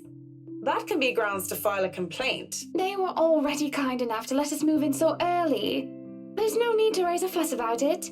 Worst comes to worst, we can call for a locksmith. Air's heavy and somber when she grows quiet and glances out the window, out towards the vast expanse that surrounds what would be their home. And she looks back at me with a sigh and bitter smile. Flowers. Yellow flowers. Daffodils, dandelions, and sunflowers in the sort all up front. Just a whole garden of them. They'll make the house look lovely, won't they? Of course. A garden is a wonderful addition to any home. Question. What is up with their obsession with yellow? As I say this, her eyes roam over me, scrutinizing and thoughtful. I have to hold back the shiver that threatens to run down my spine at being inspected so closely. Yes, it must be nice. We're still talking about the gardens, yes? What else would we be talking about? I mean, not having to worry about what another person thinks of you. Okay. What do you mean by that? She lifts her hand and points to her wedding ring before it falls listlessly to her side. Sometimes I wonder what would have happened if I didn't marry Luke. There'll be no fights about walk-in closets or silly helipads. I could do with this place as my heart desires until there's nothing but content. Then again, I wouldn't have bought this place if it wasn't a gift for him. I probably wouldn't even be in Luxbourne if it wasn't for him. Maybe I would have moved to London, Manchester, or Birmingham. I might have even left the country altogether. France, Germany, Spain, Canada, Sweden, even America. No. The possibilities would have been endless. No. Don't come to America. Don't do this. Don't do this to yourself. I don't know what to say to that. What is there to say? I'm sorry, I must sound so petty and ungrateful. I do love him. So very much, even if he can be a bit difficult at times. Oh no, not at all. I'm just confused why you're telling me this, of all people. Just a whim, I think. Just flights of fancy, that's all. Don't you ever think about one decision you've made in your life and wonder how much would change if you chose to do things differently? What, Hannah's voice, or...? I try not to dwell on the past, ma'am. The keyword is try, of course. Thinking of the past brings up too many ghosts. memories of her. And I do wonder what could change if I just said yes when she asked for me. Maybe she'd still be here with me. Return to the present, just like I said, try not to dwell on the past. Her worries seem simple enough. I mean, it doesn't have to be difficult if she makes it out to be right. Why don't you decide on your own? I mean, nothing against Mr. Wright, of course. Though whiskey buggered me to no end. By law, she would be the owner of the house. Well, unless they signed a joint property ownership anyway. Which is a rare thing, as far as I know, especially among these highbrow types. Sure, they could actually love their spouse. I doubt the possibility. But money is money, and it makes people do the most horrific or horrible things possible. It's your house. You can paint the whole place pink if you want, and there's not much he can do. Somber expression, she changes to a look of contempt. I could, but we are husband and wife. Equal partners in marriage, Marianne, though I can see that you don't understand. Hey, Cherry Summer, thank you very much for the follow. How's your day? This is his home as much as it is mine. I'm not going to go behind his back over a room. And how dare you suggest that? How do I even talk her down without causing further offense? It's in my attempt to shake off my own drama that I end up tripping right into theirs. Because really, I have no business meddling into the affairs of clients unless it involves interior design or architecture. Yet here I am, opening my mouth and yapping. I do hate to see a good woman down. That's not what I meant by it. I just mean that maybe you don't have to get the approval of your husband all the time. That is giving me modern Cinderella vibes. Or well, okay, fine. I know nothing about married life, Mrs. Wright.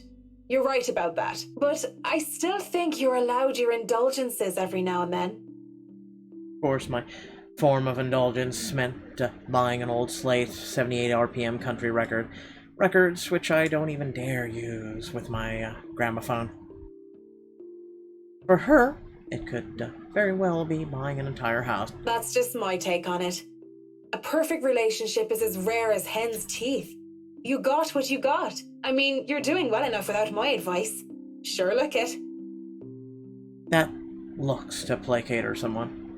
She looks away and starts to favor the new view outside once more, with a faraway look in her eyes. Feel free to look around the rest of the house. Everything but the theatre should be open. Just call if there's need of me. Of course, Mrs. Wright. I really shouldn't have opened my big mouth in the first place. Sort of thing only gets me in trouble. Keep it clean, keep it simple, stick to business, that's it. Be a professional. But I failed to do that just because of a pretty face. No, I actually just zoned out and I didn't know what the question was, and I just went with what felt right. As she turns to leave, she glances back at me before disappearing into the foyer. I look out the window where she was standing, and I move on, alone with nothing but my thoughts and her. Finally, some peace and quiet. Thought the old Biddy would never leave. Utter madness, this hearing things. I reckon it's stress, though I don't know what's exactly stressed about. If meeting Miss Wright was really throwing me for a loop, I'd be worried. You're hearing a voice because of this job? What? I'm developing some sort of psychosis or disorder. Well, I'd call a doctor. But hopefully it isn't that. Not right here and not right now. I mean, it could just be that the personal talking cricket, the conscience, so to speak, and I'm only noticing it now. Though if it is that, it isn't very helpful. Pushing the dilemma voices in my head aside, I go back to work.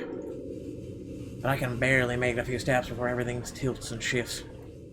I don't really stumble, but it feels like I'm being thrown off my feet and the rest of the world just follows.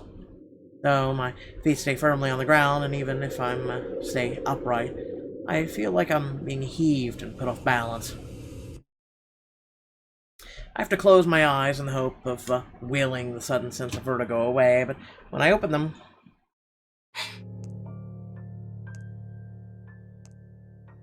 Oh. Well, okay. I don't feel any less sick because of the sight that greets me. Blood dripping from the wall, ceiling, pooling downwards and seeping into the curtains and the carpet. A wave of nausea stronger than the last hits me, along with the overpowering stench of blood and gore. What a bolt! The rational part of my head is telling me to flee, and I would have gladly done as if it asked, if only I didn't hear her. In here, Marion. Come on. I have something to show you. So you're telling me the ghost speaks to her, but no one else? Okay. I could have ignored it. Would have ignored it if only heard it in my head. But I swear that this time it's coming from one of the rooms, much further into the study. And I feel compelled to pay attention. I can't just turn around and leave. Not when it's her. I don't even think as I follow the sound of her voice.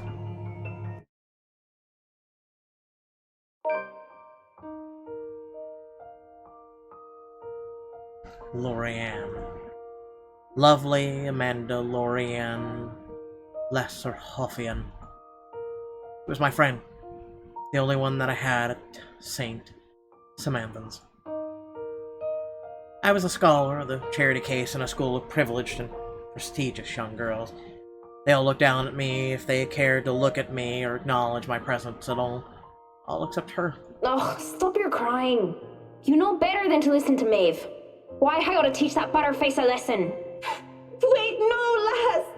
I don't want you getting into trouble with the sisters again! Relax. It's not like I'm going to stomp her and her lackey's arses flat like last time. Come on, let's just go back to our dorm room. I don't want to be on my Tobler while you go get yourself punished. Or in high school mates club. You'll be fine. Gip's there with you. Lorraine was there when I needed her, through my highs and lows. Having her as a friend made being in a strange school away from my father all the more tolerable. She saw this poor, helpless girl who was kept down and shunned by everyone else, and being the kind soul that she was, she rescued me. So brave. Beautiful. She was something else. I'll eat all the chocolates stashed away in your closet if you go. I can get more. Just don't go complaining to me if you get a tummy ache because of that. Well, you don't want to get detention on a weekend, do you? It's a Friday. We can go to town and have some karaoke. And we can have a go at druids and demons again. You're not going to miss that just because of Maeve, are you? Sometimes I question what I did to deserve a friend like her. In the darkest corners of my mind where traitorous thoughts lurked, I thought she only felt sorry for me. Maybe she was just being a good Samaritan offering a helping hand. And perhaps I'd been too selfish to return the favor. You have a point. I'll just kick her arse on Monday then.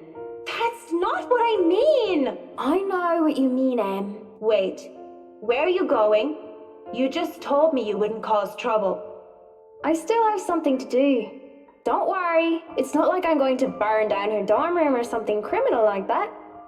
I'm just going to talk to her. Maybe I'll make it so that her room smells like a dog's air biscuit. That'll make it an excellent weekend.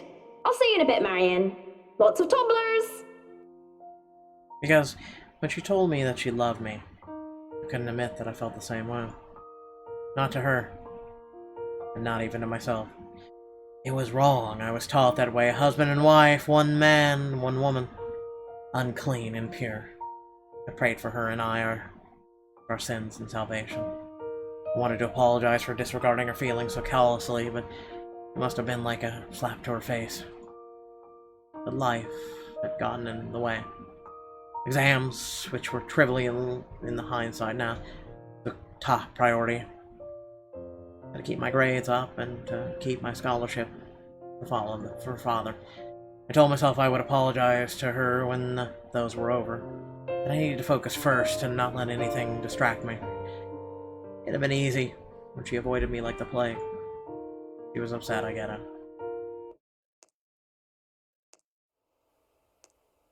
I thought I had the time to make things right, but... At 7 in the morning, students found a 5th-year dead. Assumed to have fallen from her dormitory window. They told us it was an accident. That was the official statement. I knew better. She was dead because of me. Maeve had a hook and I kicked the bucket, didn't she? wrong, the witch is dead! She had, though she didn't say which, Lorraine. But at least Maeve had the courage to admit how she felt about me. I don't even know how long I've been stuck here in this trance. In the mirror, Lorraine smiles at me. She's as beautiful as I remember her, but then I feel bile rise up in my throat as her clean image warps into how she looked like when they found her dead, lying on the cold, hard ground. Good Saint Invinia, great wonder worker in every affliction of mind and body, help me. I'm seeing things, hearing things. Am I going completely insane? Looking everywhere but at her, I hope and pray that it's enough to will whatever this is to go away. It doesn't even immediately register in my head that I can just leave. You, on the other hand, can't even look me in the eye. This isn't real. You're not. You're dead. I'm dead. Because of you. And you won't even look at me. Look at me. My breathing quickens and I can feel my heart being torn apart by her words. I'm so sorry, Lorraine. Look at me! I can't take it because she's right. It was my fault. The least I can do is look at what I've done. Lorraine, broken, bleeding, looks at me with such hate-filled eyes. An unnatural smile stretches across her face and I can only see malice in it. She lunges as the mirror ripples around her form, the glass parting like the water's surface for her. She grips my shoulders, I can feel her nails dig deep, sharp even through the fabric of my clothes. There you are. You're coming with me. No. I don't even know what to do! Okay, my god. You're coming with me.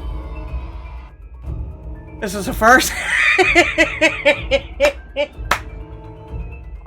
It doesn't really explain it, does it? It's just like A and D. Like, do I hit the ball when it gets there? You're coming with me. I don't... Okay, hold on. It doesn't explain it at all. You're coming with me. Oh, okay, I get it. I have to just go back and forth. Okay.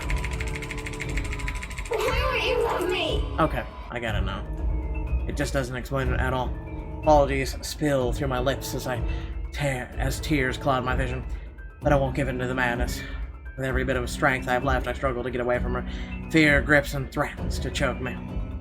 I endure, I escape, and without turning back, I stumble back out. In my panic, I don't even care to look where I'm going. With one hand on the wall to steady me, I just hobble as fast as I can away from the study, away from that mirror. Question. Why does she get to fucking live? Remember, the other girl ended up in a coma because a car hit her. What the actual just happened? Why are we allowed, like, we're forced actually to live? We're actually forced to either quit the game or live. Fucking stupid. Away from that mirror, freedom is bittersweet. I'm free from the madness, it seems, as running out into the hallway reveals it to be in a pristine condition. I want to imagine this is a B-horror movie, oddly written and hosted by Elvira. Oh god! But it means I've turned my back on Lorraine again. She's not even alive. Stop it. I have no plans of stopping, not until I'm safe. And if that means walking back to Luxbourne, as ridiculous as an idea as that is, then so be it. Suddenly someone grabs hold of me, however. Fingers digging deep into my shoulder and my heart nearly stops. My body seizes and I nearly scream. Marianne, you look awful. I mean, not awful, but did something happen? Are you alright? Listen, your house is fucking possessed. I'm leaving. Bye. This is right.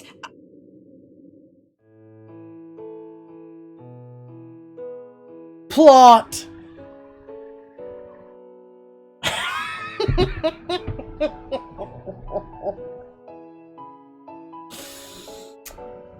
Booby pillow. I mean, without thinking, I sought comfort seeing that it wasn't her. It was a sudden impulse thing to do, and I had been in better condition. I wouldn't even dare of doing such a thing. But I didn't know what else to do. Though I know I shouldn't. Her warmth, her scent, they grounded me. She is intoxicating. Marianne, what's going on?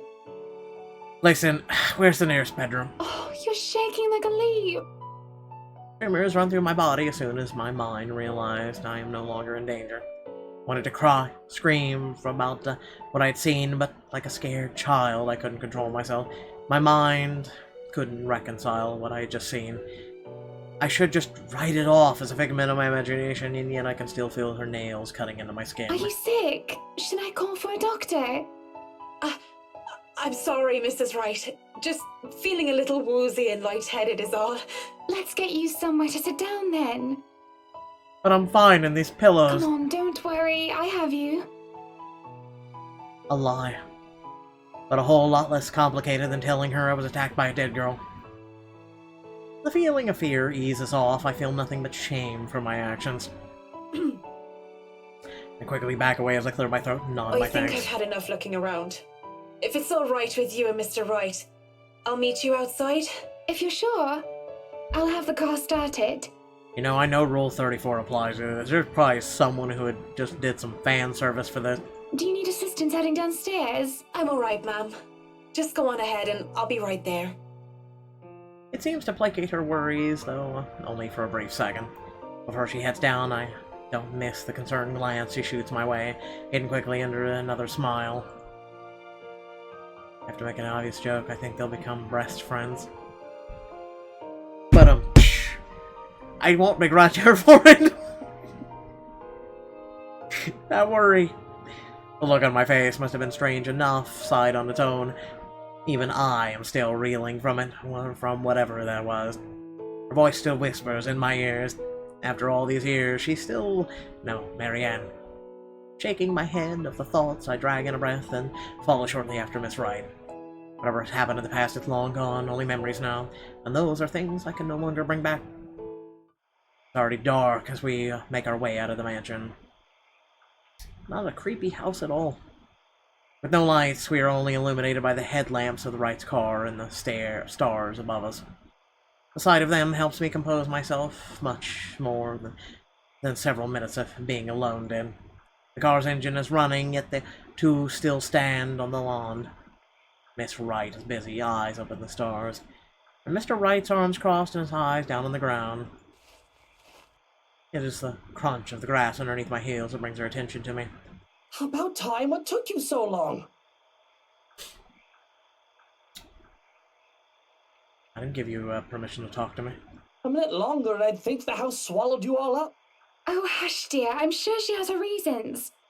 Marianne doesn't seem the sort to idle.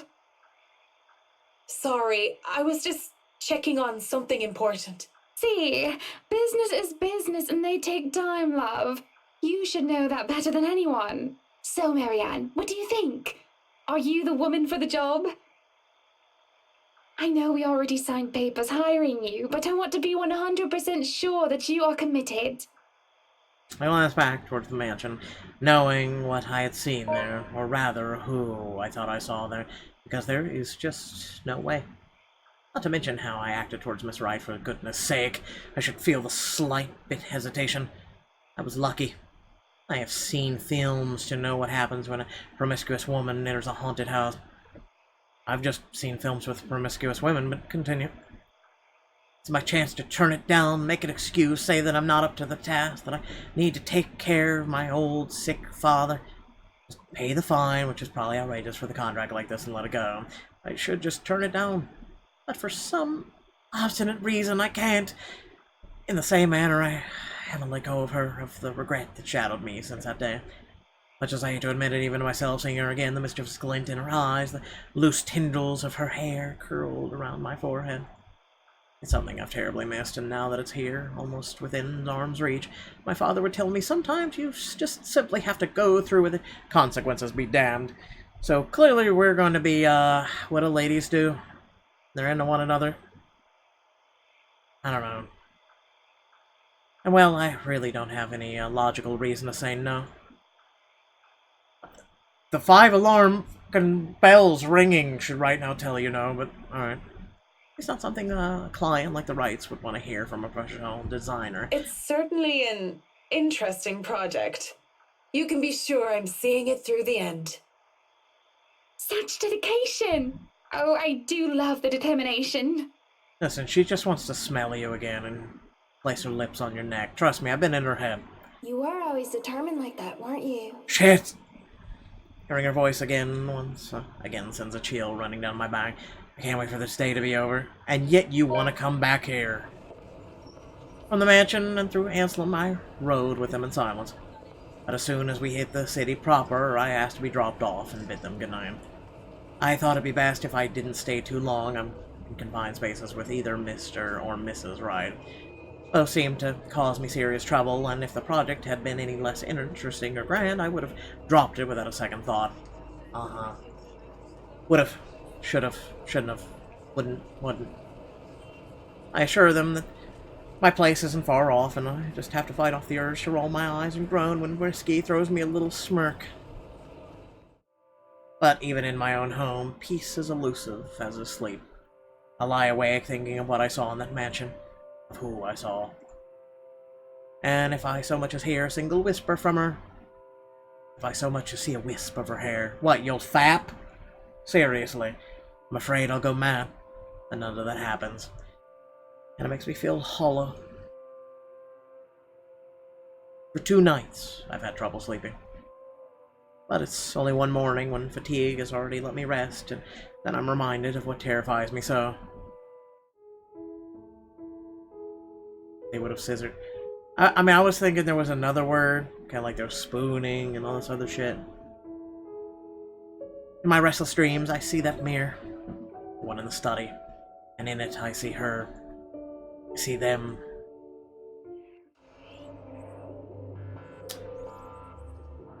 Told you! I mean, you were technically right with the train. We're getting there. Lorraine and Hannah. Hannah and Lorraine. Poor pathetic Marianne. Work, work, work. She'll work herself to death. See? She doesn't listen. That's all she did. Look at what happened to me. They talk amongst themselves with cruel smiles and venomous tongues, or rather to themselves, 2 heads, 1 body. Okay. A horrible mockery of these women as if they were one and the same. More's the pity. Life goes on and goes out, and she doesn't even see it. Do you think she'll even realize when she's kicked the bucket herself? And they say a person has a hard time telling when they're in a dream. It was true enough often. Even with this bizarre side, even with the oblivious implication that it isn't real, I can't help but feel distress. Likely. Is that any way to live at all? She might as well be dead. Cruel fate that she's alive and I'm... Though they speak in each other's ears, tones low and hushed, I can still hear them as clear as day. Their whispers pervade the air, heavy and oppressive. They bury and dig into my head like tiny maggots worming their way into my skull. It's only then they take notice of my presence. Eyes turn towards me and I can only feel small underneath their scrutiny. Caricature smiles etch on their faces, mimicking each other grotesquely. Oh, Marianne! How long have you been standing there, dearie? Come join us, Marianne. We won't bite. Unless you ask, that is. Please? Have you been looking at us? Spying? How scandalous. Such a naughty girl. I'm sure you were just waiting for something lewd to happen, weren't you? I would never. You know she will not admit it. She thinks it wrong. You've said it so yourself. Yes. She thought me wrong, impure, abnormal, because I loved her. I both hitches and open mouth to protest, but they stop me, screeching. The mirror that holds them cracks, lines spidering across its surface. Do not lie. We know the gluttonous thoughts you try to deny, girl. All those desires you bury beneath that sickening guilt. You act the martyr when you turn the bed you lie in into your own hedonistic hell. You are nothing but a tainted soul with filth-stained flesh held together by falsehood and pride! They look livid. You know, when it looks like they lunge. Awake, feeling like the wind had been knocked out of me. With a groan, I squint and find certain fluff ball sitting on my chest, looking as pleased as Punch. She is Overletty of the Cats, queen of despair and destruction of the nice furniture. Though I can't stay mad at Her Majesty because it feels like she did something good this time. I was having a nightmare and I can't even remember what it was about. What? Trying to recall leaves a terrible pit in my stomach. Maybe it's probably better that I don't remember. You know, I don't envy people that don't remember their dreams. I feel sorry for you. I have some awesome dreams, that's all I'm saying. Good morning, Baruthiel. Who's the good kitty? Are you hungry? Is that why you woke me up? I swear to God, if they fuck this up. Yes, I'll accept it. Like I did purr. That wasn't a purr, but comes from my sweet dear before she jumps off the bed and trots towards the kitchen. On the other hand, it takes me a bit more before I roll out of bed and start my day. Mornings before work is always a quiet affair. Shower first, then a mug of coffee and a bowl of oats. Sometimes I do stretches. I always check my work email. The Wrights will be moving into the mansion today. I think the paperwork is officially done yet. It isn't too far-fetched to think they were allowed to start their move despite that. Which, question. You have a giant painting of two women on your wall. Not even I have that. You have a picture over your bed that has two women in it. Well, look close enough, your desktop literally has the same girl in the picture. And you have several images all around it that are female as well. If you're not into women, I don't know. And it doesn't scream it, I don't know what to tell you. Rich people like them always find a way to get what they want after all. I'll be leaving you again today, Beth. So you behave and make sure not to shred up my new covers, okay? And don't worry, I didn't forget tomorrow is Black Cat Day, so I'll throw you a party.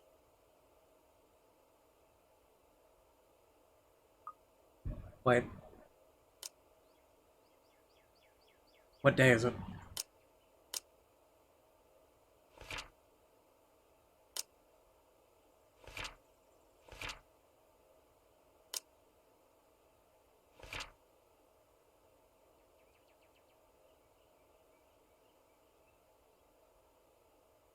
It's the 25th. The 25th really a Black Cat Day, or is that just a thing they made up for the game? I like how she gained points with Lou. Hannah, of course she did. October 22nd. On the bombs. Up in Fallout Universe, whatever. But only if you behave like a proper lady. She barely gives me a glance as I say that before going back to her own food. Cats, still better than humans most of the time. Even better if they were cats that turned into Nikos. Oh, that's a world I want to live in. I mean, what? I bet I have to work with humans. The place is already busy as soon as I get there. Foreman and one of the I recommended to the Wrights for his work ethic as early as usual. Already he's instructing men here and there with bigger loads. I have no chance to talk to him as Mrs. Wright appears and greets me with a smile. Can I have a hug? Mrs. Wright, I hope everything has been to your liking thus far. Good morning, Marianne. It has been delightful, and these men have been very helpful. Look at all this. What? It's so busy here. I'm getting tired just looking at them go. I don't have a thing for Nikos. No complications so far with the movers or the previous owners of the mansion, I hope? If anything, the only one being problematic is Luke, if I'm to be honest. He can be such a diva, but I do like that about him. Oh, and speaking of divas, she stops looking at the upper landing where Mr. Wright comes through with the two other movers and the mirror from the study. Oh, do be careful with that mirror. We wouldn't want anyone getting hurt because of broken glass. Why are you even having it carried around? Oh? You did say you didn't want the mirror, and I keep getting distracted by it. If I'm going to turn the study into my office, I'd rather not have it there. Where can we put this? Number 27? Okay. Well, you are not putting it in our room. Hold on. One, save. Okay, so the game is off. Okay. Why don't you go, I don't know, put it in the wine cellar for now? We can figure out if we'll store it in the attic or somewhere else later, yes? You heard her, boys. To the cellar it goes. Mush! The movers bring down the mirror one step at a time, no matter how much the man tells them to hurry. An unsettling feeling grows in my stomach as I see a reflection in the bloody thing. And if I look away, not wishing to whisk anything, if I see Lorraine's image in the mirror now, I wouldn't know what to do. I don't have the luxury of privacy right now, and I'm not going to break down in front of all these people. Miss Wright only shakes her head and laughs at her husband's antics as they take the mirror out of here. He's back at it again soon enough, pointing them in here and there. In your room, on the ceiling, lining purpose, of course. Oh, yeah. I'd say he's the man with the plan, but it sort of interferes with the layout and design that we've agreed upon before. I'm about to point it out, It's better you let him realize his mistakes on his own, rather than tell him of them. That way you do not get blamed for his actions. It is more fun, too, to tell him, how do they say it? I told you so, once he slips up. I like you. Been working with him long enough to know that, huh? It's not like I plan to make too much of a fuss unless he changes is actually crucial. It happens often enough, when one is made to accompany him nearly all hours of the day. Up, higher, come on now. Still, he could be at least less pushy about things. Careful now. I know your pictures are framed by cheap plastic, but those are framed by African Blackwood and are one-of-a-kind commissioned paintings. Each one is easily worth a lifetime of what you lot make. Now I know where we are in this book. It's surprising how many hands-on he is compared to my usual clientele. Well, the both of them are, actually. Refreshing to have them participate despite their initial reluctance. Luke, do the dishwashers go into the kitchen or the butler's pantry? Now that I've heard it twice, I'm just... into the pantry. Okay. Okay, alright. Are you playing stupid right now? Is that your plan? Pantry, Buttercup. Oh my god. Careful, that's Emma. No, you there, put that down. You do not manhandle a Napoleon Abueva. It really needs to tone down the dramatics a notch. Miss Wright and the butler look like they're used to it.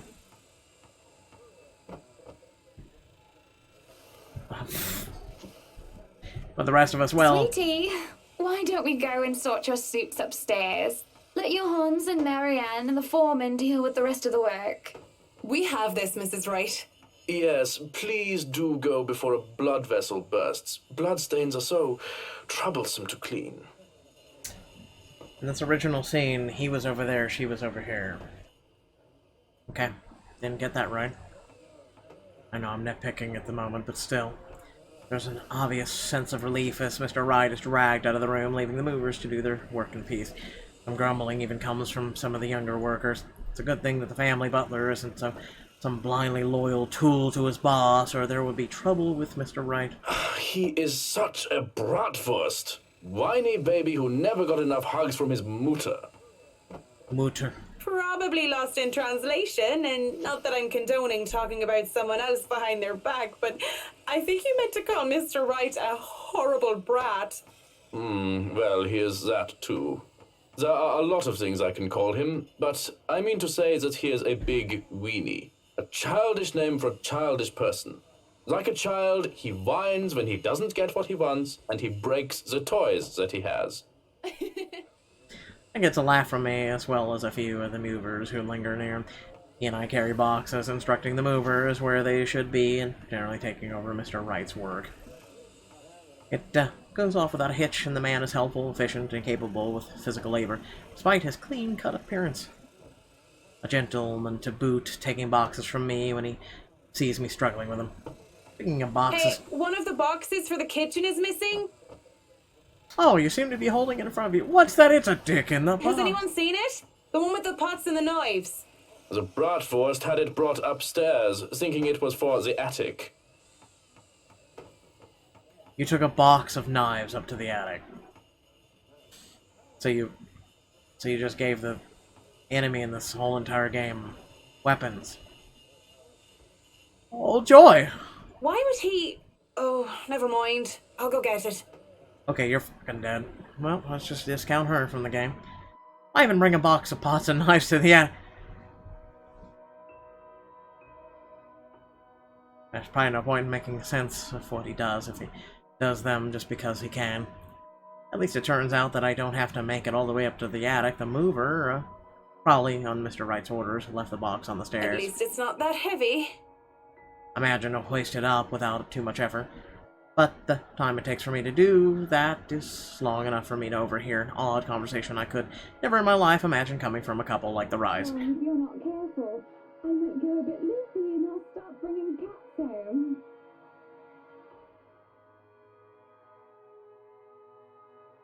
And soon enough, one day you'll find yourself going home to a barn just filled with felines that follow you everywhere. Oh, don't bluff. The things would shred up your precious furniture. Besides, you don't even like cats. True, true. Dogs are infinitely superior here, of course. But what about the wet dog smell? The mess. I'm not cleaning up after a mutt. No matter how you think about it, a cat would be better. For once, I'll have to agree with Whiskey on this one, though I can live with Miss Wright being a dog person. But as amusing as this conversation might get, I really shouldn't be caught eavesdropping or slacking off on the job. At most, I should be looking at ways of possibly soundproofing certain rooms, perhaps bringing it up if they don't realize the lack of it. I really should move on. No matter how bizarre the conversation might get, I really must go. Not to mention, just standing here when I have no reason to loiter just feels wrong. Besides, the magic word here is privacy, and I respect that.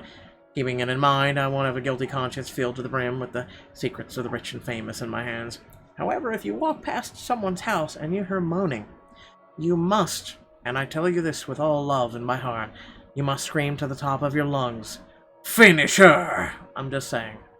I do it every time. It's a beautiful thing. Okay?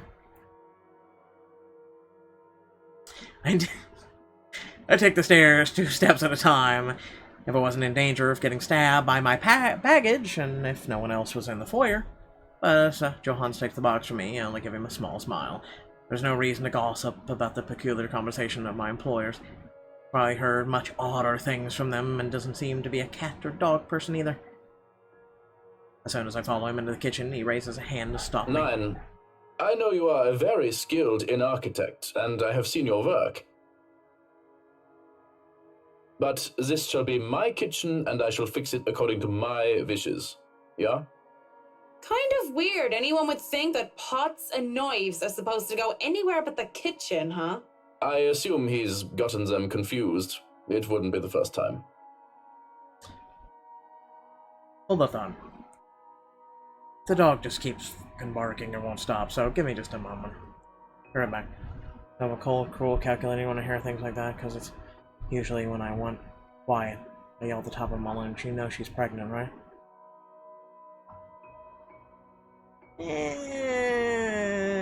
I guess. Be right back.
Still here.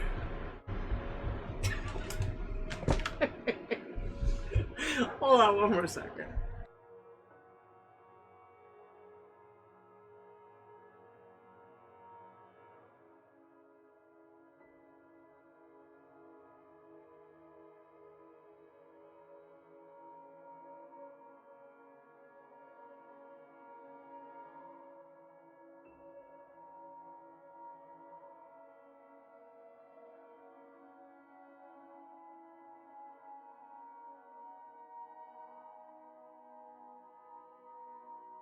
Okay. Welcome back, thank you. Thank you very much. Okay, let's continue our journey here. People are apparently moving. Could you move a little bit quieter and not at 8 o'clock in the evening? That'd be appreciated, thank you.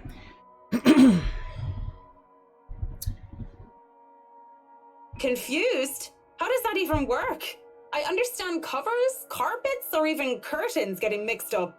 Hey, I'd even understand pots being mixed up with silver decor. But knives? Oh, he has a collection of ornamental ones from his father. It takes them everywhere he goes, wherever he moves. I guess that makes sense. A bit. Still odd. He merely shrugs before going back to work. The movers work efficiently, even when they're left alone, and they do quick work of the responsibilities. The head foreman comes standing by the doorway to consult me on this or that, and I have to go help out every now and then. But they pretty much have everything up to standards. They skip lunch entirely, not even realizing when they do so. Nevertheless, all is well as the butler gets to heating up the leftover bubble and squeak for breakfast, and makes a generous batch of fish and chips for them. Most likely simple in comparison to what he serves to the rides, but well done That nonetheless. smells good. Want to wrap up some for me to go? I think you're right. Just porn actors. It smells good. Okay. An idle observation more than anything. My thoughts, as they are, preoccupy me. If there are any left, one can't go wrong with fish and chips. Everyone loves them. Even my husband. And he's American. Yeah, we have fish and chips in America too, dog. It's okay. Really, I do hate getting up so close and personal with my clients as a distraction. How is that personal? It's obvious to me that I've gotten my priorities all wrong when I can't help but think about what I heard and I learned about the right couple. These things have a way of creeping up on a person. Thoughts, ideas, whether they are fact or fiction. They creep up, fester, crawl, writhe in way that twists. I hear giggling, delighted, mocking. They creep up, and sensation of fingers ghostily briefly on my arm causes me to freeze and hiss. Don't! I half expect her to be there. Whoa, no need to scream bloody murder! That wasn't bloody murder, that was just don't touch me. It's just me. Quiet down before you break glass. But it's just whiskey. Don't do that again. I don't like being scared, though I don't believe in the likes of spooks. Being startled is not on top of the list of things Marianne liked. Lucky for him, I have nothing within reach. We would have gotten it on friendly terms with something like a rolling pin. What was with that reaction? Were you really scared? Has Johan's been telling you ghost stories? He just loves to scare people. Isn't that right, Brother Graham? Well, his expression is unreadable. I hardly see any emotion on his face to begin with since I started working with the rides, aside from vague amusement. There must be something there, though. The expression of Mr. Wright's face is almost cruel, but neither of them spoke, and even as Johan leaves the room to serve the workers their late lunch. So, now that we're alone, Marianne, what are you so jumpy for?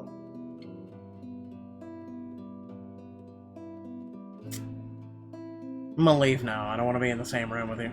I was just thinking about all the urban legends the movers have been telling me about this place. Don't tell me you believe in that tosh.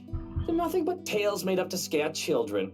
Timmy, Billy, don't you dare go up to that big mansion and get in trouble there. The ghosts are going to get you. That's a boring way to look at it, but that's usually what it is anyway, no? Like I said, I was just thinking. It would be a relief, actually, if those rumors of this place being haunted is true. That just means I'm not going bonkers. Hearing, well, and seeing a dead person is exactly the symptoms of a healthy mind. Sure, it means that there would be such things as ghosts and ghouls and goblins, but at least I'd be sane. On the other hand, there would be actually a dead girl walking around. If you could excuse the inane question, Mr. Wright, you haven't noticed anything weird here? A simple question on the surface, yet I notice the man stiffen as the question leaves my mouth. I wouldn't have noticed if it wasn't for watching his reaction intently, but in his eyes I see something dangerous. It depends on your definition of the word weird. Are we still on the topic of this place being haunted? Because no, things have not started to fly around and we have yet to require an exorcism. I don't think my head would like to do the whole 180-degree turn thing. Well, maybe that, but no strange people? Aside from my usually weird butler and all the weird men traipsing around touching my things? No, not really. Why do you ask? Have you noticed anyone strange while you were here? Because you must report it to Johans and he'll have security handle it. But these reports better not be about ghosts and things that go bump in the night. I don't want to waste manpower on the boogeyman or senseless witch hunts. I'll keep that in mind, Mr. Wright. But no, it's nothing like that. I guess the mansion is just strange for me. It's a unique project. No strange men or women lurking about then? A teenager would technically qualify as strange. But yeah, the whole I see dead people thing isn't going over well. None that I know of. But I'll inform Johans immediately if something comes up. I'm serious, Mint. You see anything, anyone suspicious, and you report it. Immediately. Okay, Whiskey. I think that goes without saying. The concernee have... Alright, you know what? We're altering this, because whoever wrote this is just dumb. The concern he has on the talk of security is quickly gone. His arrogant, smug smirk returns. It is a bit subdued. Whatever smarmy remark or innuendo he has at the ready never comes through, as his voices from the dining hall ring out. So, is this a full-time job for you then? Nah, I just freelance mostly, for magazines, newspapers, and events. So you can't really call it a full-time job. It's fun and it puts food on the table, but it's not what I really want to do. At least not all the time. That would be the magazine photographer, I presume. As always, Miss Wright talks in such a kind, cheery fashion, no matter who she's talking with. It certainly puts people at ease around her. It sounds like it's working on the photographer, too. Hearing them, though, seems to put Mr. Wright in a sour mood. At least if this small scowl's anything to go by. Is he jealous? Let's if he's alright. Are you alright there, Whiskey? You're looking like you need a serious drink. What is it that you want to do then? Films. Documentaries mostly, but cinematography is a lot more difficult than photography, right? I was working on this thing, actually. I'm fine. Just a bit winded from all that moving about. It's been a long day. And the day's not over yet. So if you can excuse the bloodness, you either shape up to help or ship out back to your room and let us do the rest of the work. He hesitates, eyes locked firmly on the door that led to the dining hall. Even now, we can still hear Miss Wright and the photographer chit-chat in between shots. It's not my place to say this, but she really does seem to care a lot about you, you know? There's no need to remind me of that. Strange smile appears on his face before he shuts his eyes and sighs. Tell the workers that you're all dismissed early. That's nice and all, Whiskey, but we really shouldn't just take off. Delays aren't a good thing when it comes to big projects like these. The sooner we tackle certain issues, the better. A double innuendo. And I trust you can take care of these issues another day. Don't make me ask again, Mint. Just tell the others they can go home early, and to not worry, they'll still get paid the remaining hours. I don't know what prompted this. With the air he's putting on, though, I know better than to meddle and prod further. Besides... Fine, you're the boss. Walking out of the kitchen, I just accept the fact that whatever he says will go well under his roof. Miss Wright and the photographer are still too busy in a conversation to notice me, even as I make my way through the dining hall. Besides, I didn't want to ruin their fun. Well, it wasn't really a big thing.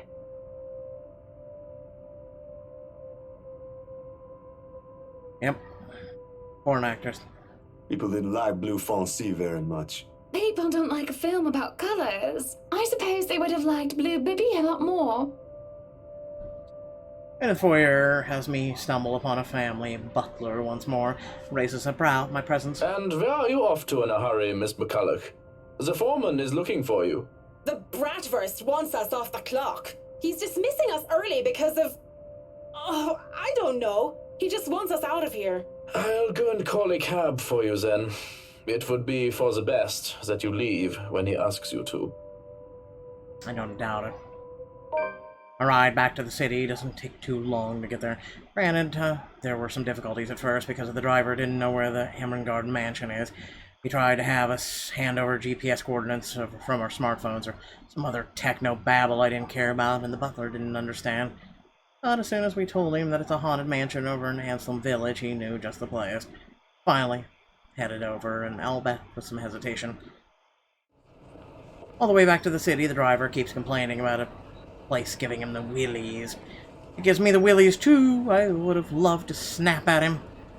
But as soon as the thought occurs to me, another blossoms in the forefront of my mind. One that has somehow bothered me greatly, more than my exasperation over whiskey and this project, or wanting all of it to stop, kind of like the dog outside my goddamn house. There's been no Lorraine whispering over my ears today. Worse, I find myself searching for it. Searching for her. Demu, earthy, loose ends. Bloody loose ends everywhere. Why did she call him Whiskey? Because they met at a bar when the chapter first started, before she had met him. So, and she just called him by the drink he was having. I thought I already moved past this years ago, and it does nothing to help me curb my frustration. If anything, it only ensures that I want a stiff drink. And he calls her Mint. And where else do I go to drink? Tuesdays are for karaoke, Wednesdays improv. Usually it's these four guys who did hilarious games. I swear to God, I'm gonna give the dog outside antifreeze.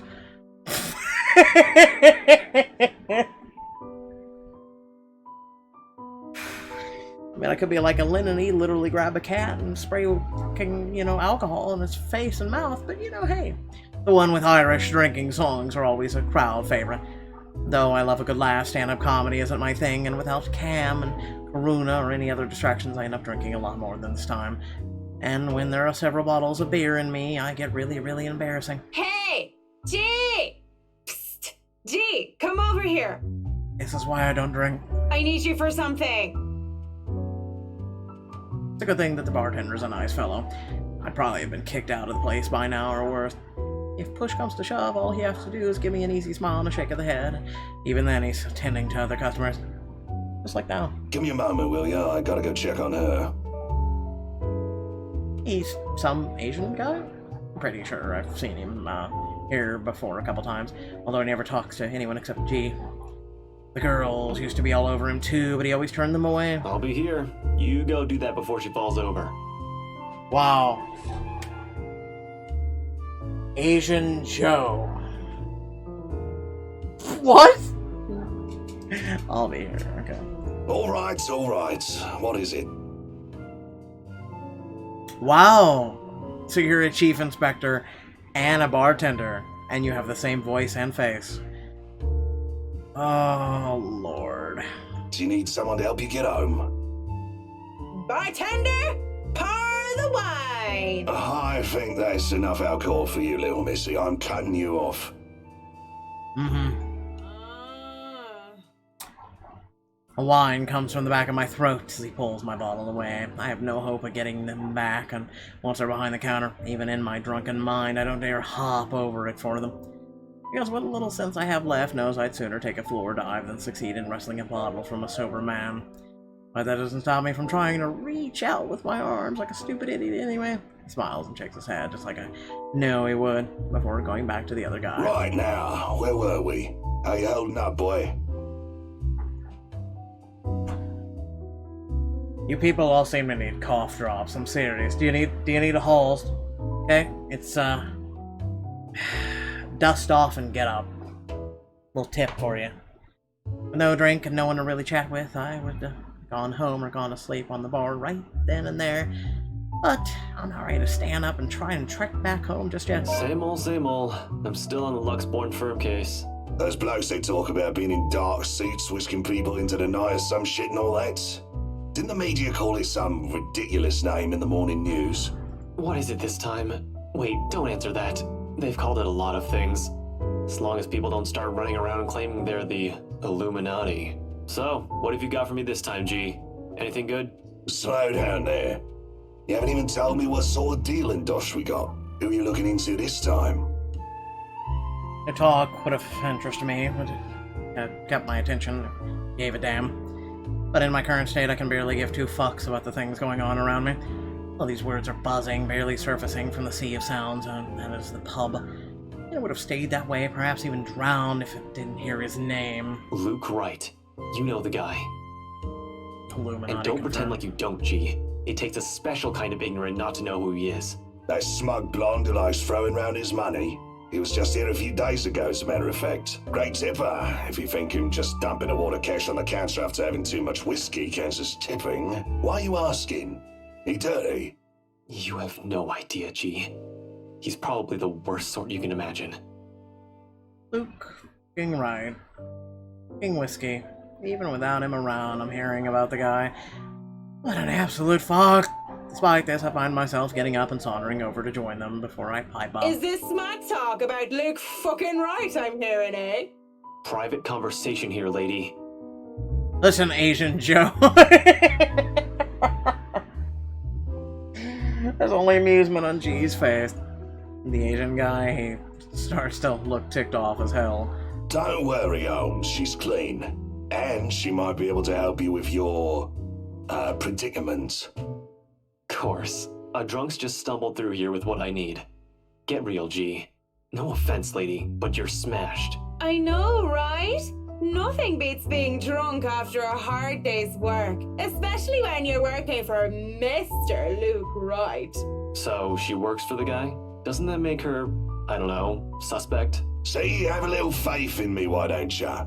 I don't have much, and you might as well have something to go off. You're the one who was so desperate to come running to me for business. Yoo-hoo! Still right here, fellas. 5'11", can't miss me. Unlike Shorty over here. What's with that mad look? You want to dance, boy? You don't look like you can bust a groove. Maybe a leg, what with that fancy coat of yours? I like her. At insult to injury, I move directly behind him and use the top of his head as an armrest. And then he shakes me off, I plop into the seat right next to him. Don't try me. You can hardly stay on your feet. We don't want to ruin your fancy coat, do we? Ah, children, the both of you. But you're still standing after all that, are you? Man, you see this giantess? She's a legendary regular here. Been drinking like there's no tomorrow. I'm a bit jealous. Can't do that anymore or my liver will give out on me. Good with the mic, too. Don't see you much recently, but I guess you're always busy. You're some fancy designer or something, if I remember correctly. Wait, I know you. You were at the open house for the mansion. Yeah, that's right. Marianne I'm a famous interior designer extraordinaire. Ooh, that rhymes. This is why I don't go to bars, right here. This right here. Nah, I'm good. Anyway, you guys were talking about that weenie Luke Wright, right? Or something. Can't really talk about it. I don't even know if I can trust you. Even if G said you're clean. But anything would be of help. Figuring how many one-night stands she's had, I doubt she's really clean, but move on. Well, I don't gossip about my clients, if that's all there is to this. You wanted to gossip about him a few minutes ago, Marianne. And that was the beer talking, not Marianne. God, are you obnoxious when drunk, though? You won't mind if we ask the beer a few questions, then? Maybe. Depends on who's asking and what they're asking. But seriously, that guy is abso-fucking-lutely frustrating. One moment, he's an absolute dickhead. And then, he's acting like an actual decent human being the next. I just can't figure him out. I can't imagine how that pretty wife of his can put up with him. If I were her, I'd dump his flat arse straight up. And I'm not just saying that because I think Hannah's pretty or anything. Luke is a catch, too. They both are. Okay, so she swings both ways, but still. Which is weird. But I really can't, for the love of all things holy, see how they work out together. So, Luke Wright, have you noticed anything strange about him while you were working with him? Like I said, she has all these one-night stands, and it's just... Clearly, whatever's there with legs, she just does. Anything peculiar? You're the one being peachy right about now, Holmes. But nah, nothing that comes to mind off the top of my head. He's just like most rich, smarmy arseholes and then some. Giggle wobbles up and I press my cheeks against the cool countertop with my eye shut tight, just because. Eventually cracking one eye open just in case they thought I fell asleep. I grinned at Holmes. So, Holmes, I'm guessing you're some private detective or something. Gives everyone a nickname. Is it Hannah? Did she pay you to look if he's been cheating or some such? Hannah's the wife, right? What about her? How's she? How is she or how is she? Well and good. Definitely the nicer of the two and sexiest sin to boot. Not a private detective then. Are you from one of them tabloids wanting to know if the Luke Wright doesn't know how to put his pants on right? Pants. I take the pants off of... Ah, here we go. Slipping. I haven't been this drunk in such a long time. It's a miracle I've been coherent for as long as I've been right now. I'm asking you if you've noticed any odd behavior from her. Odd behavior? What? I wonder how she'd be drunk. I can just imagine her like the giggly sort. What do you think? These are serious questions, Marianne. Lives might just be at stake here. What do you expect? She's smashed. Why am I even doing this? This is getting me nowhere, G. She's not a reliable source. The chief, let alone the courts, aren't going to take the word of a drunk. This will be dismissed, and I might be in trouble if they try to argue that I coerced a testimony out of her. This is a fucking train wreck. You're a fucking train wreck now, if you ask me. Maybe it's about time you apply the brakes and stop for a bit. The wave of despair that comes over both of them is palpable. It feels, the feelings had a taste. It'd be bitterer than the beer I'm full of. And it gets me thinking, though. Thinking doesn't get me far with too much shite in my system. You know that's not an option. Thanks for being patient, McCullough. Good luck with your work on that mansion. Speaking of that mansion, there's something going on in that place. Something. As och day! No wonder Mr. Wright likes it so much. It's as fishy as he is. Rotten bloke. Maybe that Santos girl is really onto something, eh? Suspicious shite, I'm telling you. Explains why she's so reluctant. What do you mean that Santos girl is onto something? Before I get another word out, there's hands on my shoulders and everything starts to spin. Quickly slap his hands away the best I can and send him with the foulest look I can muster. Take your hands off me, pipsqueak. I'm not a lady who's shaken or stirred unless you want me up-chucking on your pretty hair. But it's just like I said. Are you sure you aren't brain damaged or deaf? Santos girl from VRC showed us this creepy letter. You know, just like those spam stuff you get in your emails. And we thought it was some joke or that the girl was just a bit too green to handle a big sale like that. You should have seen the look on their faces when they saw it. Whiskey, that's Luke fucking Wright, you get me? And the missus didn't look too happy either. I should have taken a picture and posted it everywhere. When rich snobs give you that face, no wonder the Santos girl went all mental on us. Working with them does that, you know? I think I'm about to. I'm not mental yet, am I? Anyway, just like I said, in that man... Hey, you okay? Holmes? You're looking a bit shaky yourself there. And he really is pale. Paler than before, at least. I can see the gears turning in his head and on overtime. Suddenly, he shoves a card in my hand.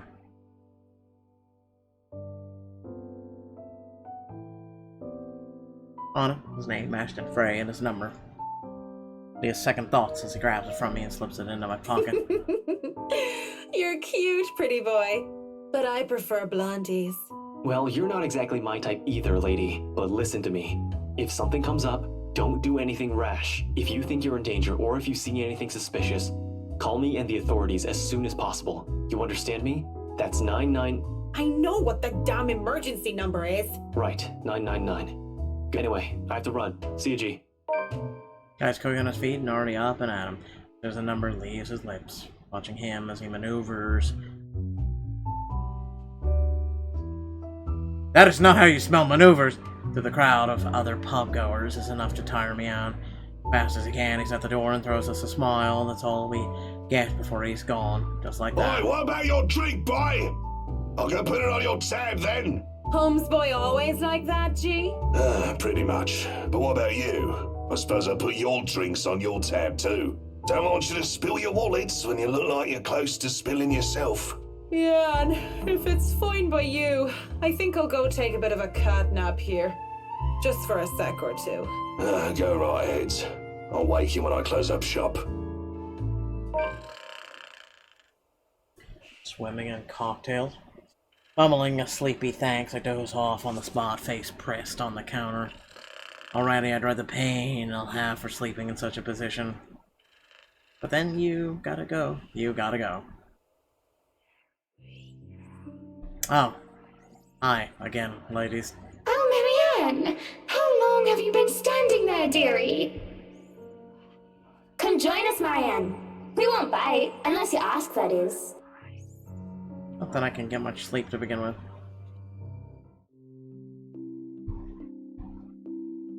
Do people ever have the feeling that they're working on something they really enjoy, but still it eventually tires them out? Yeah.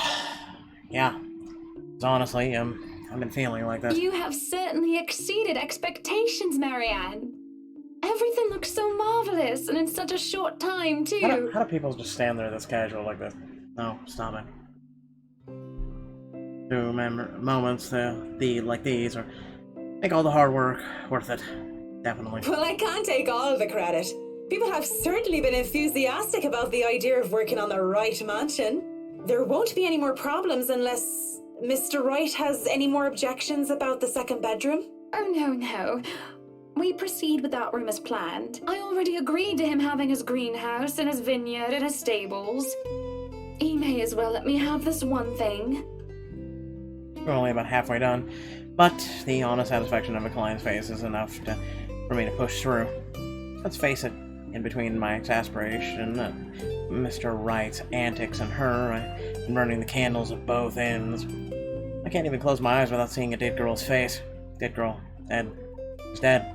I have to keep reminding myself that burying my feelings as deep as they've been buried her body 6 feet under. I shouldn't waste so much time on someone who's supposed to be gone. I've wasted so many years thinking about her already. There should be no need to bother myself with the dead, then I shouldn't be bothering myself with the living.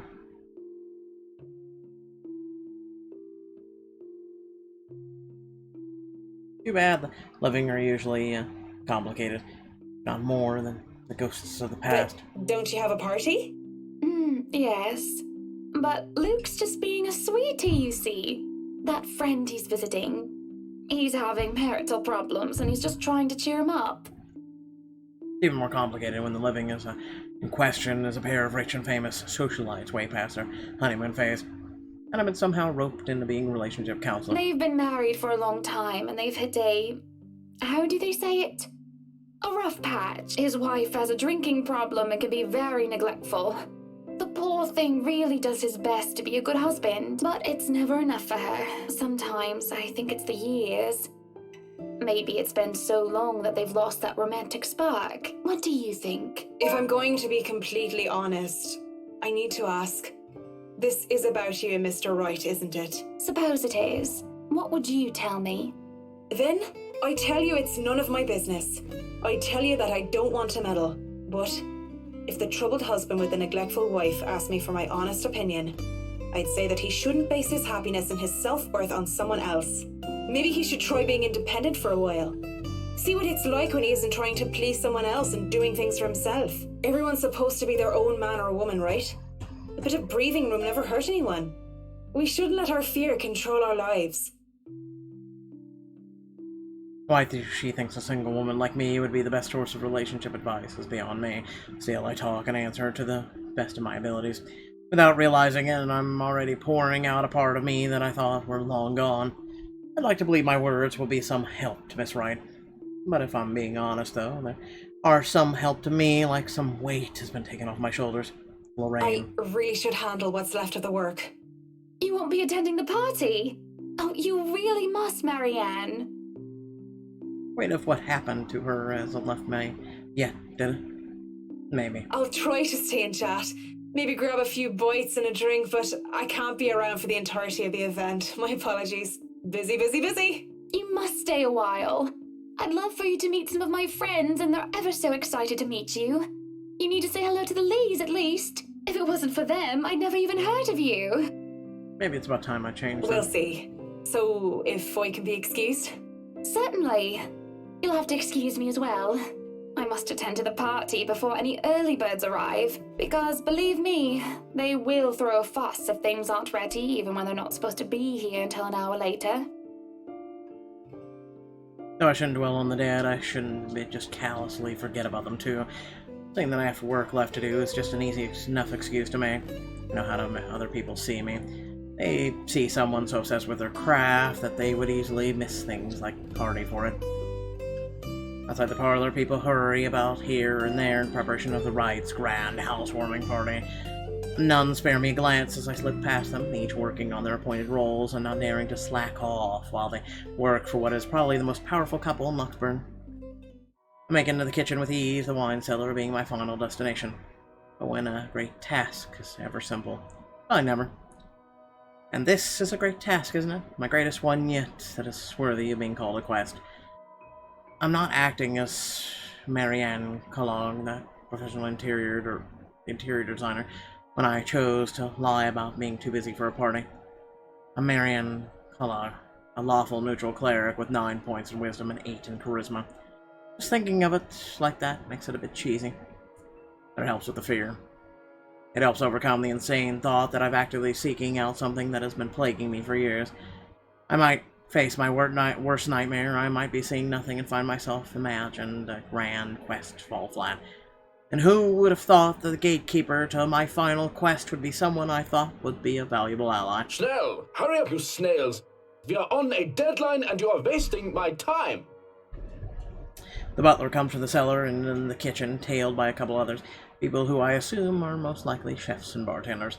He raises his brow, seeing me just standing there at the hatch by the trap door. Almost looks like he's gonna throw me out by being in the kitchen without permission. But then he motions for the others to disperse and familiarize themselves with the surroundings. Meanwhile, he continues to stand there, preventing entry into the darkness beyond. What are you doing here, Fraulein? This is not the place for guests or in an architect right now. I request you leave. I was just looking around for any last-minute things, yes? Yes, you have been doing that a lot. Looking around, snooping about. Now is not the time for such things. If you're not careful, people might think you are up to something. Look he gives me says this is almost chilling. If life was a game book, he'd probably be a true neutral warlock guarding the treasure room. A difficult opponent to beat with 9 points in wisdom and 8 in dexterity. Well, I'm not done yet. I actually need to go into the wine cellar. Just need a quick go at the place. So just don't mind me. I'll be out of your hair soon enough. Go outside, enjoy the party. Bask in the praise and adulation they will no doubt shower you with when the madam speaks highly of you. Surely you've had enough of this stuffy old kitchen by now. You do not want to cause trouble. Both the Bratwurst and Hannah want this to be perfect. It would be a disservice and disrespect to toe out of line and risk it being anything otherwise. And more importantly, I will be blamed for any failure that happens tonight. His intervention almost turns me away. Maybe this is a sign I'm not meant to seek Lorraine out. But please, it's really important. 15 minutes. 9, 10 minutes. Any longer and I'll pull you out of there myself. The Bratwurst will be furious if he thinks anyone is touching his precious wine without his permission. Thank you. This seriously means a lot. Steps aside begrudgingly. At this point, it Looks like there's no turning back now. Oh boy. The cellar greets me ominously as I descend. The space feels smaller with a lot more bottles lining the wall compared to before, and knowing what might be waiting for me here makes things worse. The mirror that had been moved from the study is my goal. I did not return to it after my initial discovery, but the thought of Lorraine and how much I want to see her again, even if it's just for one more time, keeps coming back to my mind. As I walk through the cellar, I have to stop when I feel something punch beneath my feet. Whatever few bottles were left behind here are now nothing but glass under my heels. Perhaps dropped by one of the many chefs and bartenders the butler had escorted through here before. And it made a downright mess, the red slick pool from the remnants of a good drink. How dark this place is, a person with a dark enough imagination can easily mistake it for blood. I can't help but think it is, despite the easy logical explanation that it came to my mind, but only because what I'm about to do. It's merely a momentary distraction as I continue to the end of the cellar where the mirror stands.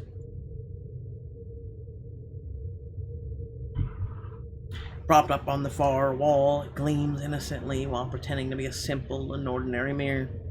How morbid to think this thing can show a person their deepest, most desperate desires and twist it to an image so dark.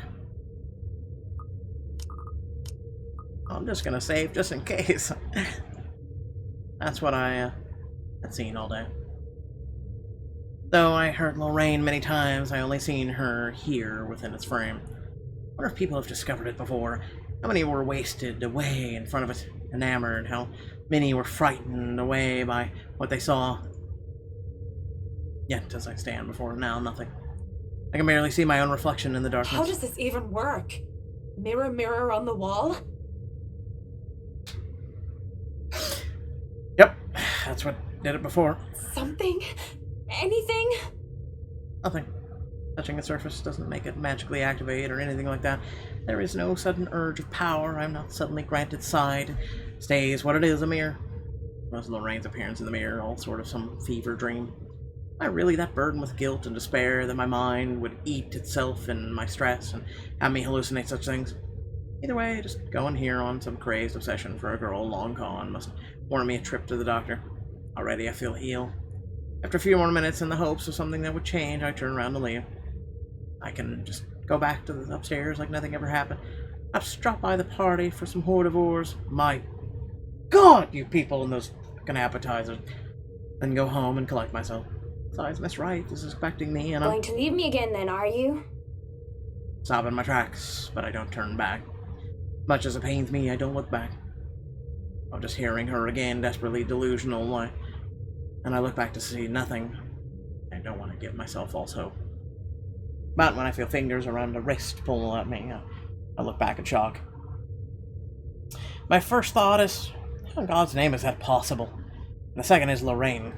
Her hands are cold. Are you that mad at me that you're just going to ignore me, Marianne? I don't trust you. I don't know what to say. I can only stare at her and wonder. She stands there in the mirror with only one arm extended outward for my sake. I look at the hand still holding my wrist, and when she sees me looking at it, she moves it so that my hands are intertwined, fingers weave together. Seeing her there, feeling her touch, meant I'm not crazy, though however impossible and unexplainable this is all to me right now. It just takes my breath away. Pulling her out from there is tempting. I can imagine doing so with ease. We can be together again, Lorraine and Marianne, like nothing ever happened. But that would be, well, a great lie, wouldn't it? What? Tack out your tongue? Don't just look at me like that. Say something. Even if this is a thing where some magic portal that can bring back the dead, that doesn't erase anything. Just looking at her, still a young teenager, while I'm already a grown woman, serves no other reason than to break the illusion that blinds me. I've seen her twice now, always behind the mirror. If this is real, if this isn't some illusion, then why can she only exist behind the glass? Yeah. You have no idea how happy I am to see you. It's been so long. A good point. That's actually a really good point. You don't look happy. I really am happy, but at the same time, I can't help but think about what happened. And what does that mean? What are you saying? That you're dead? She gives me this peculiar look, and before my eyes, she moves to step out of the mirror. In turn, I wrench my hand back from her and take a step back, almost as if I'm afraid. I don't know how this is possible. But whatever this is, it isn't real. You can't be real. I'm right here, aren't I? What other proof do you need? No. I see you. I hear you. I feel you. But even with all that, you can't be real. You just can't. I saw your body. I helped bury you. You're dead. A deep hurt crosses her face. It just breaks my heart in two, seeing her wear the expression. Burying me wasn't the only thing you did. Don't you dare lie. But I'm going to be the bigger woman, aren't I? Let bygones be bygones. I'll forgive you, as long as you stay with me, Marianne. That's why you came down here, right? To find me? That was the plan. Came down here looking for her for closure. But this isn't just closure. This is something else entirely. I didn't think I would be forced to make such a choice. Do I leave or do I stay?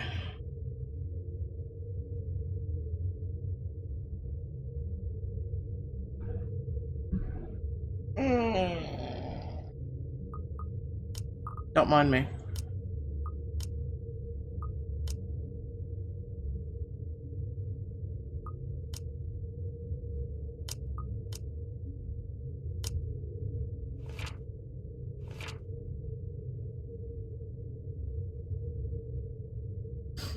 Okay.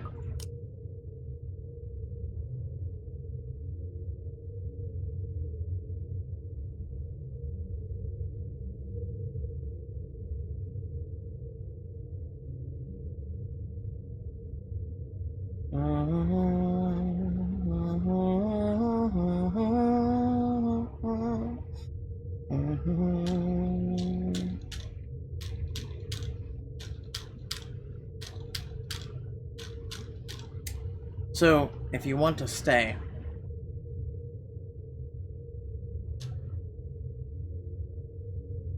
this one's super tough for me.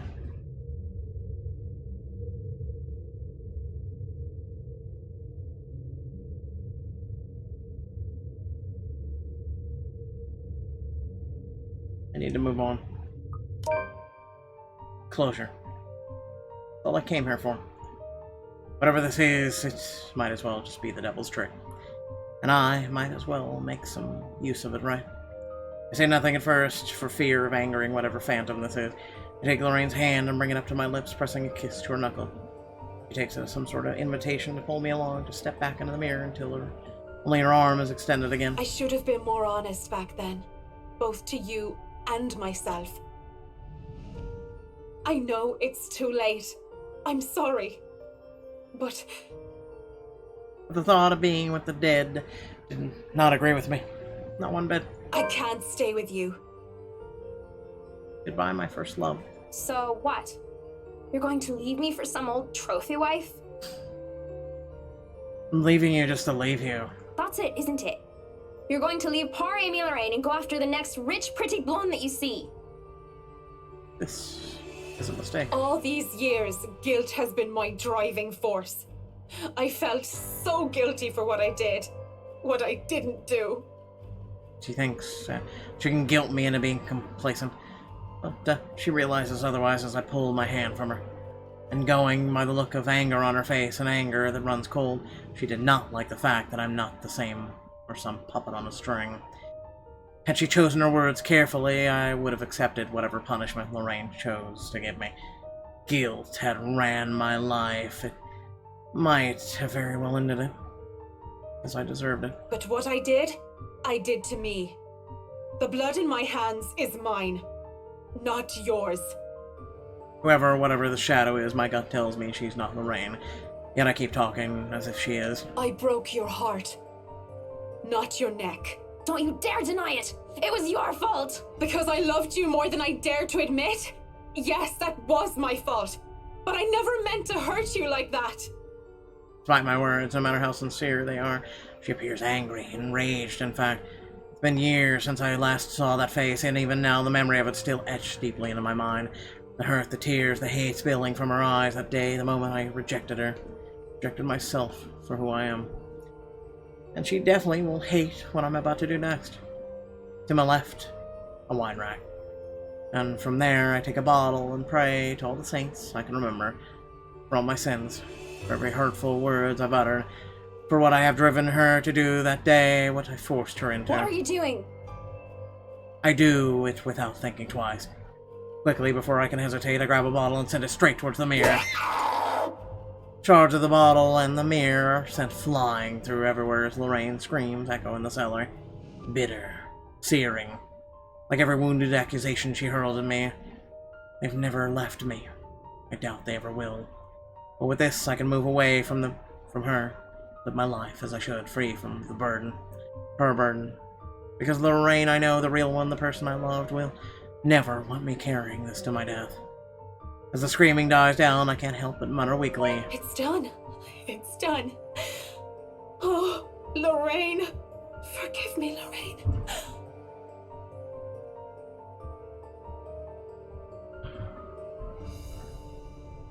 I take some time to compose myself, breathing in and out, stamping down on the trimmer, still racking my hand, straightening out my jacket, fixing my hair. All a weak attempt at returning myself to someone resembling in my normal self. This would probably be easier to do so with a mirror, but I likely won't be able to stand looking at one for a long time. Well, now, I should probably go back up there. Party to attend, rich socialites to do business with, and food to eat. Mrs. Wright will be happy if I make some time for it anyway. And yet, one last time to the shattered glass beneath my feet. I'm sorry, Lorraine. May you see God's light on the path. Turning around to leave, and for good this time, the uneasy smile on my face falls as I see Lorraine whole and well. Come on, Mac. You really didn't think it would be that easy, did you? You get bonus points for trying, but you should know an 8 in charisma is not enough to turn undead.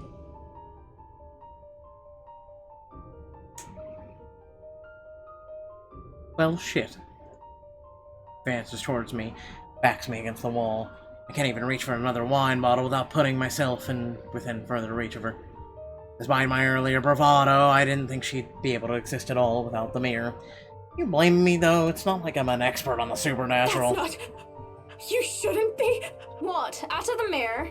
Did you think just moving on will erase what you did to me? You're nothing but a murderer, Marianne. A murderer!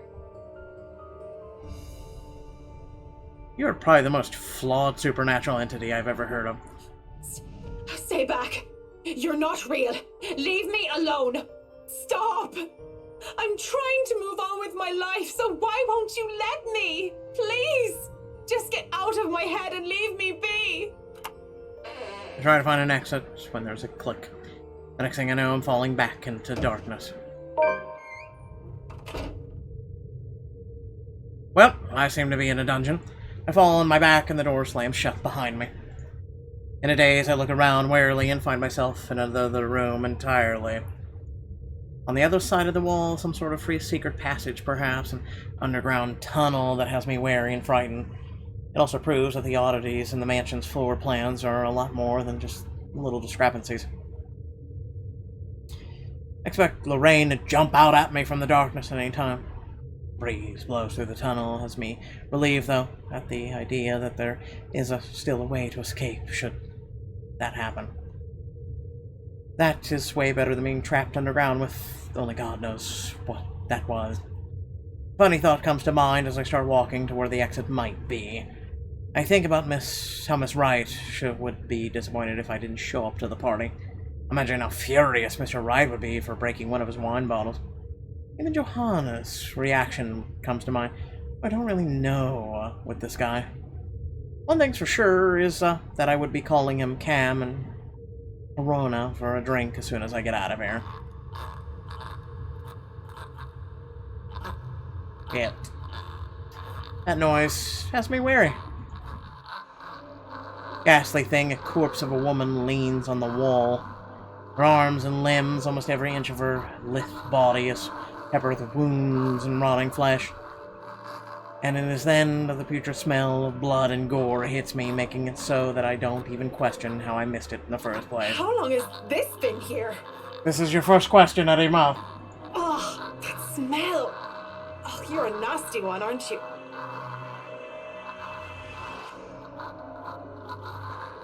Are you being brazen with the dead? I flinch as the thing twitches. And as soon as it opens its eyes and looks at me with a smile, there's nothing on my mind but horror. You gonna go ahead and ask it about its smell now? I break into a run. I try to keep on running, no matter how many legs and feet scream at me to stop.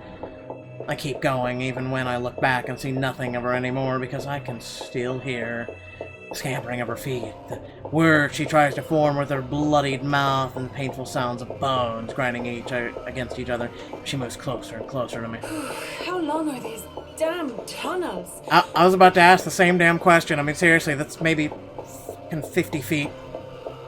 There's a split second where I know that this thing is right behind me. Strange sensation creeping over my limbs when her presence looms over me. And then suddenly, I can't even do anything before I'm yanked by the hair and pulled back. Still, I struggle up until I'm thrown to the side like a rag doll. Hit the ground on my side, the musty smell of old hay that reaches me is my only indication that I'm still alive. Please don't hurt me! My body hurts, and I keep my eyes shut tight, afraid of what might happen next. What's wrong, Marianne? Are you really afraid of little old me? There's only dread, seeing how she's followed me even here. She looms over me, backs me further into the cell that I was thrown in. Please. It's so cold. I don't want to be alone, Marianne. Why won't you stay with me? Why would you leave me? Why? What are you?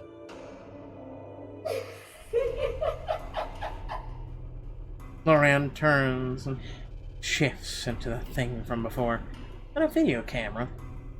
Without the same gruesome grin, it takes a step forward towards the cell, towards me. I barely scramble to my knees when the door to the cell slams shut and it stands there staring. Shouts for help ring out in the tunnels, but none of them are coming for me. I'm more paralyzed and shocked by what is happening. My throat tightens as being fooled by the image of Lorraine at the thoughts of being trapped down here. So then where? Help me! Help me! Oh, help me! Are you getting all this on camera, Carl? Yeah, but are you guys sure this is a good idea? We're breaking and entering here. Don't worry, the owners of this place haven't been here in a long time. Look at this thing, though! It has writing in blood like some cheesy 80s horror prop. Wait, I have an idea. Oh man, that's genius! What kind of butthead would even take this thing seriously? Maybe we can stick this in Rowan's backpack. That's where his kid would panic. Guys?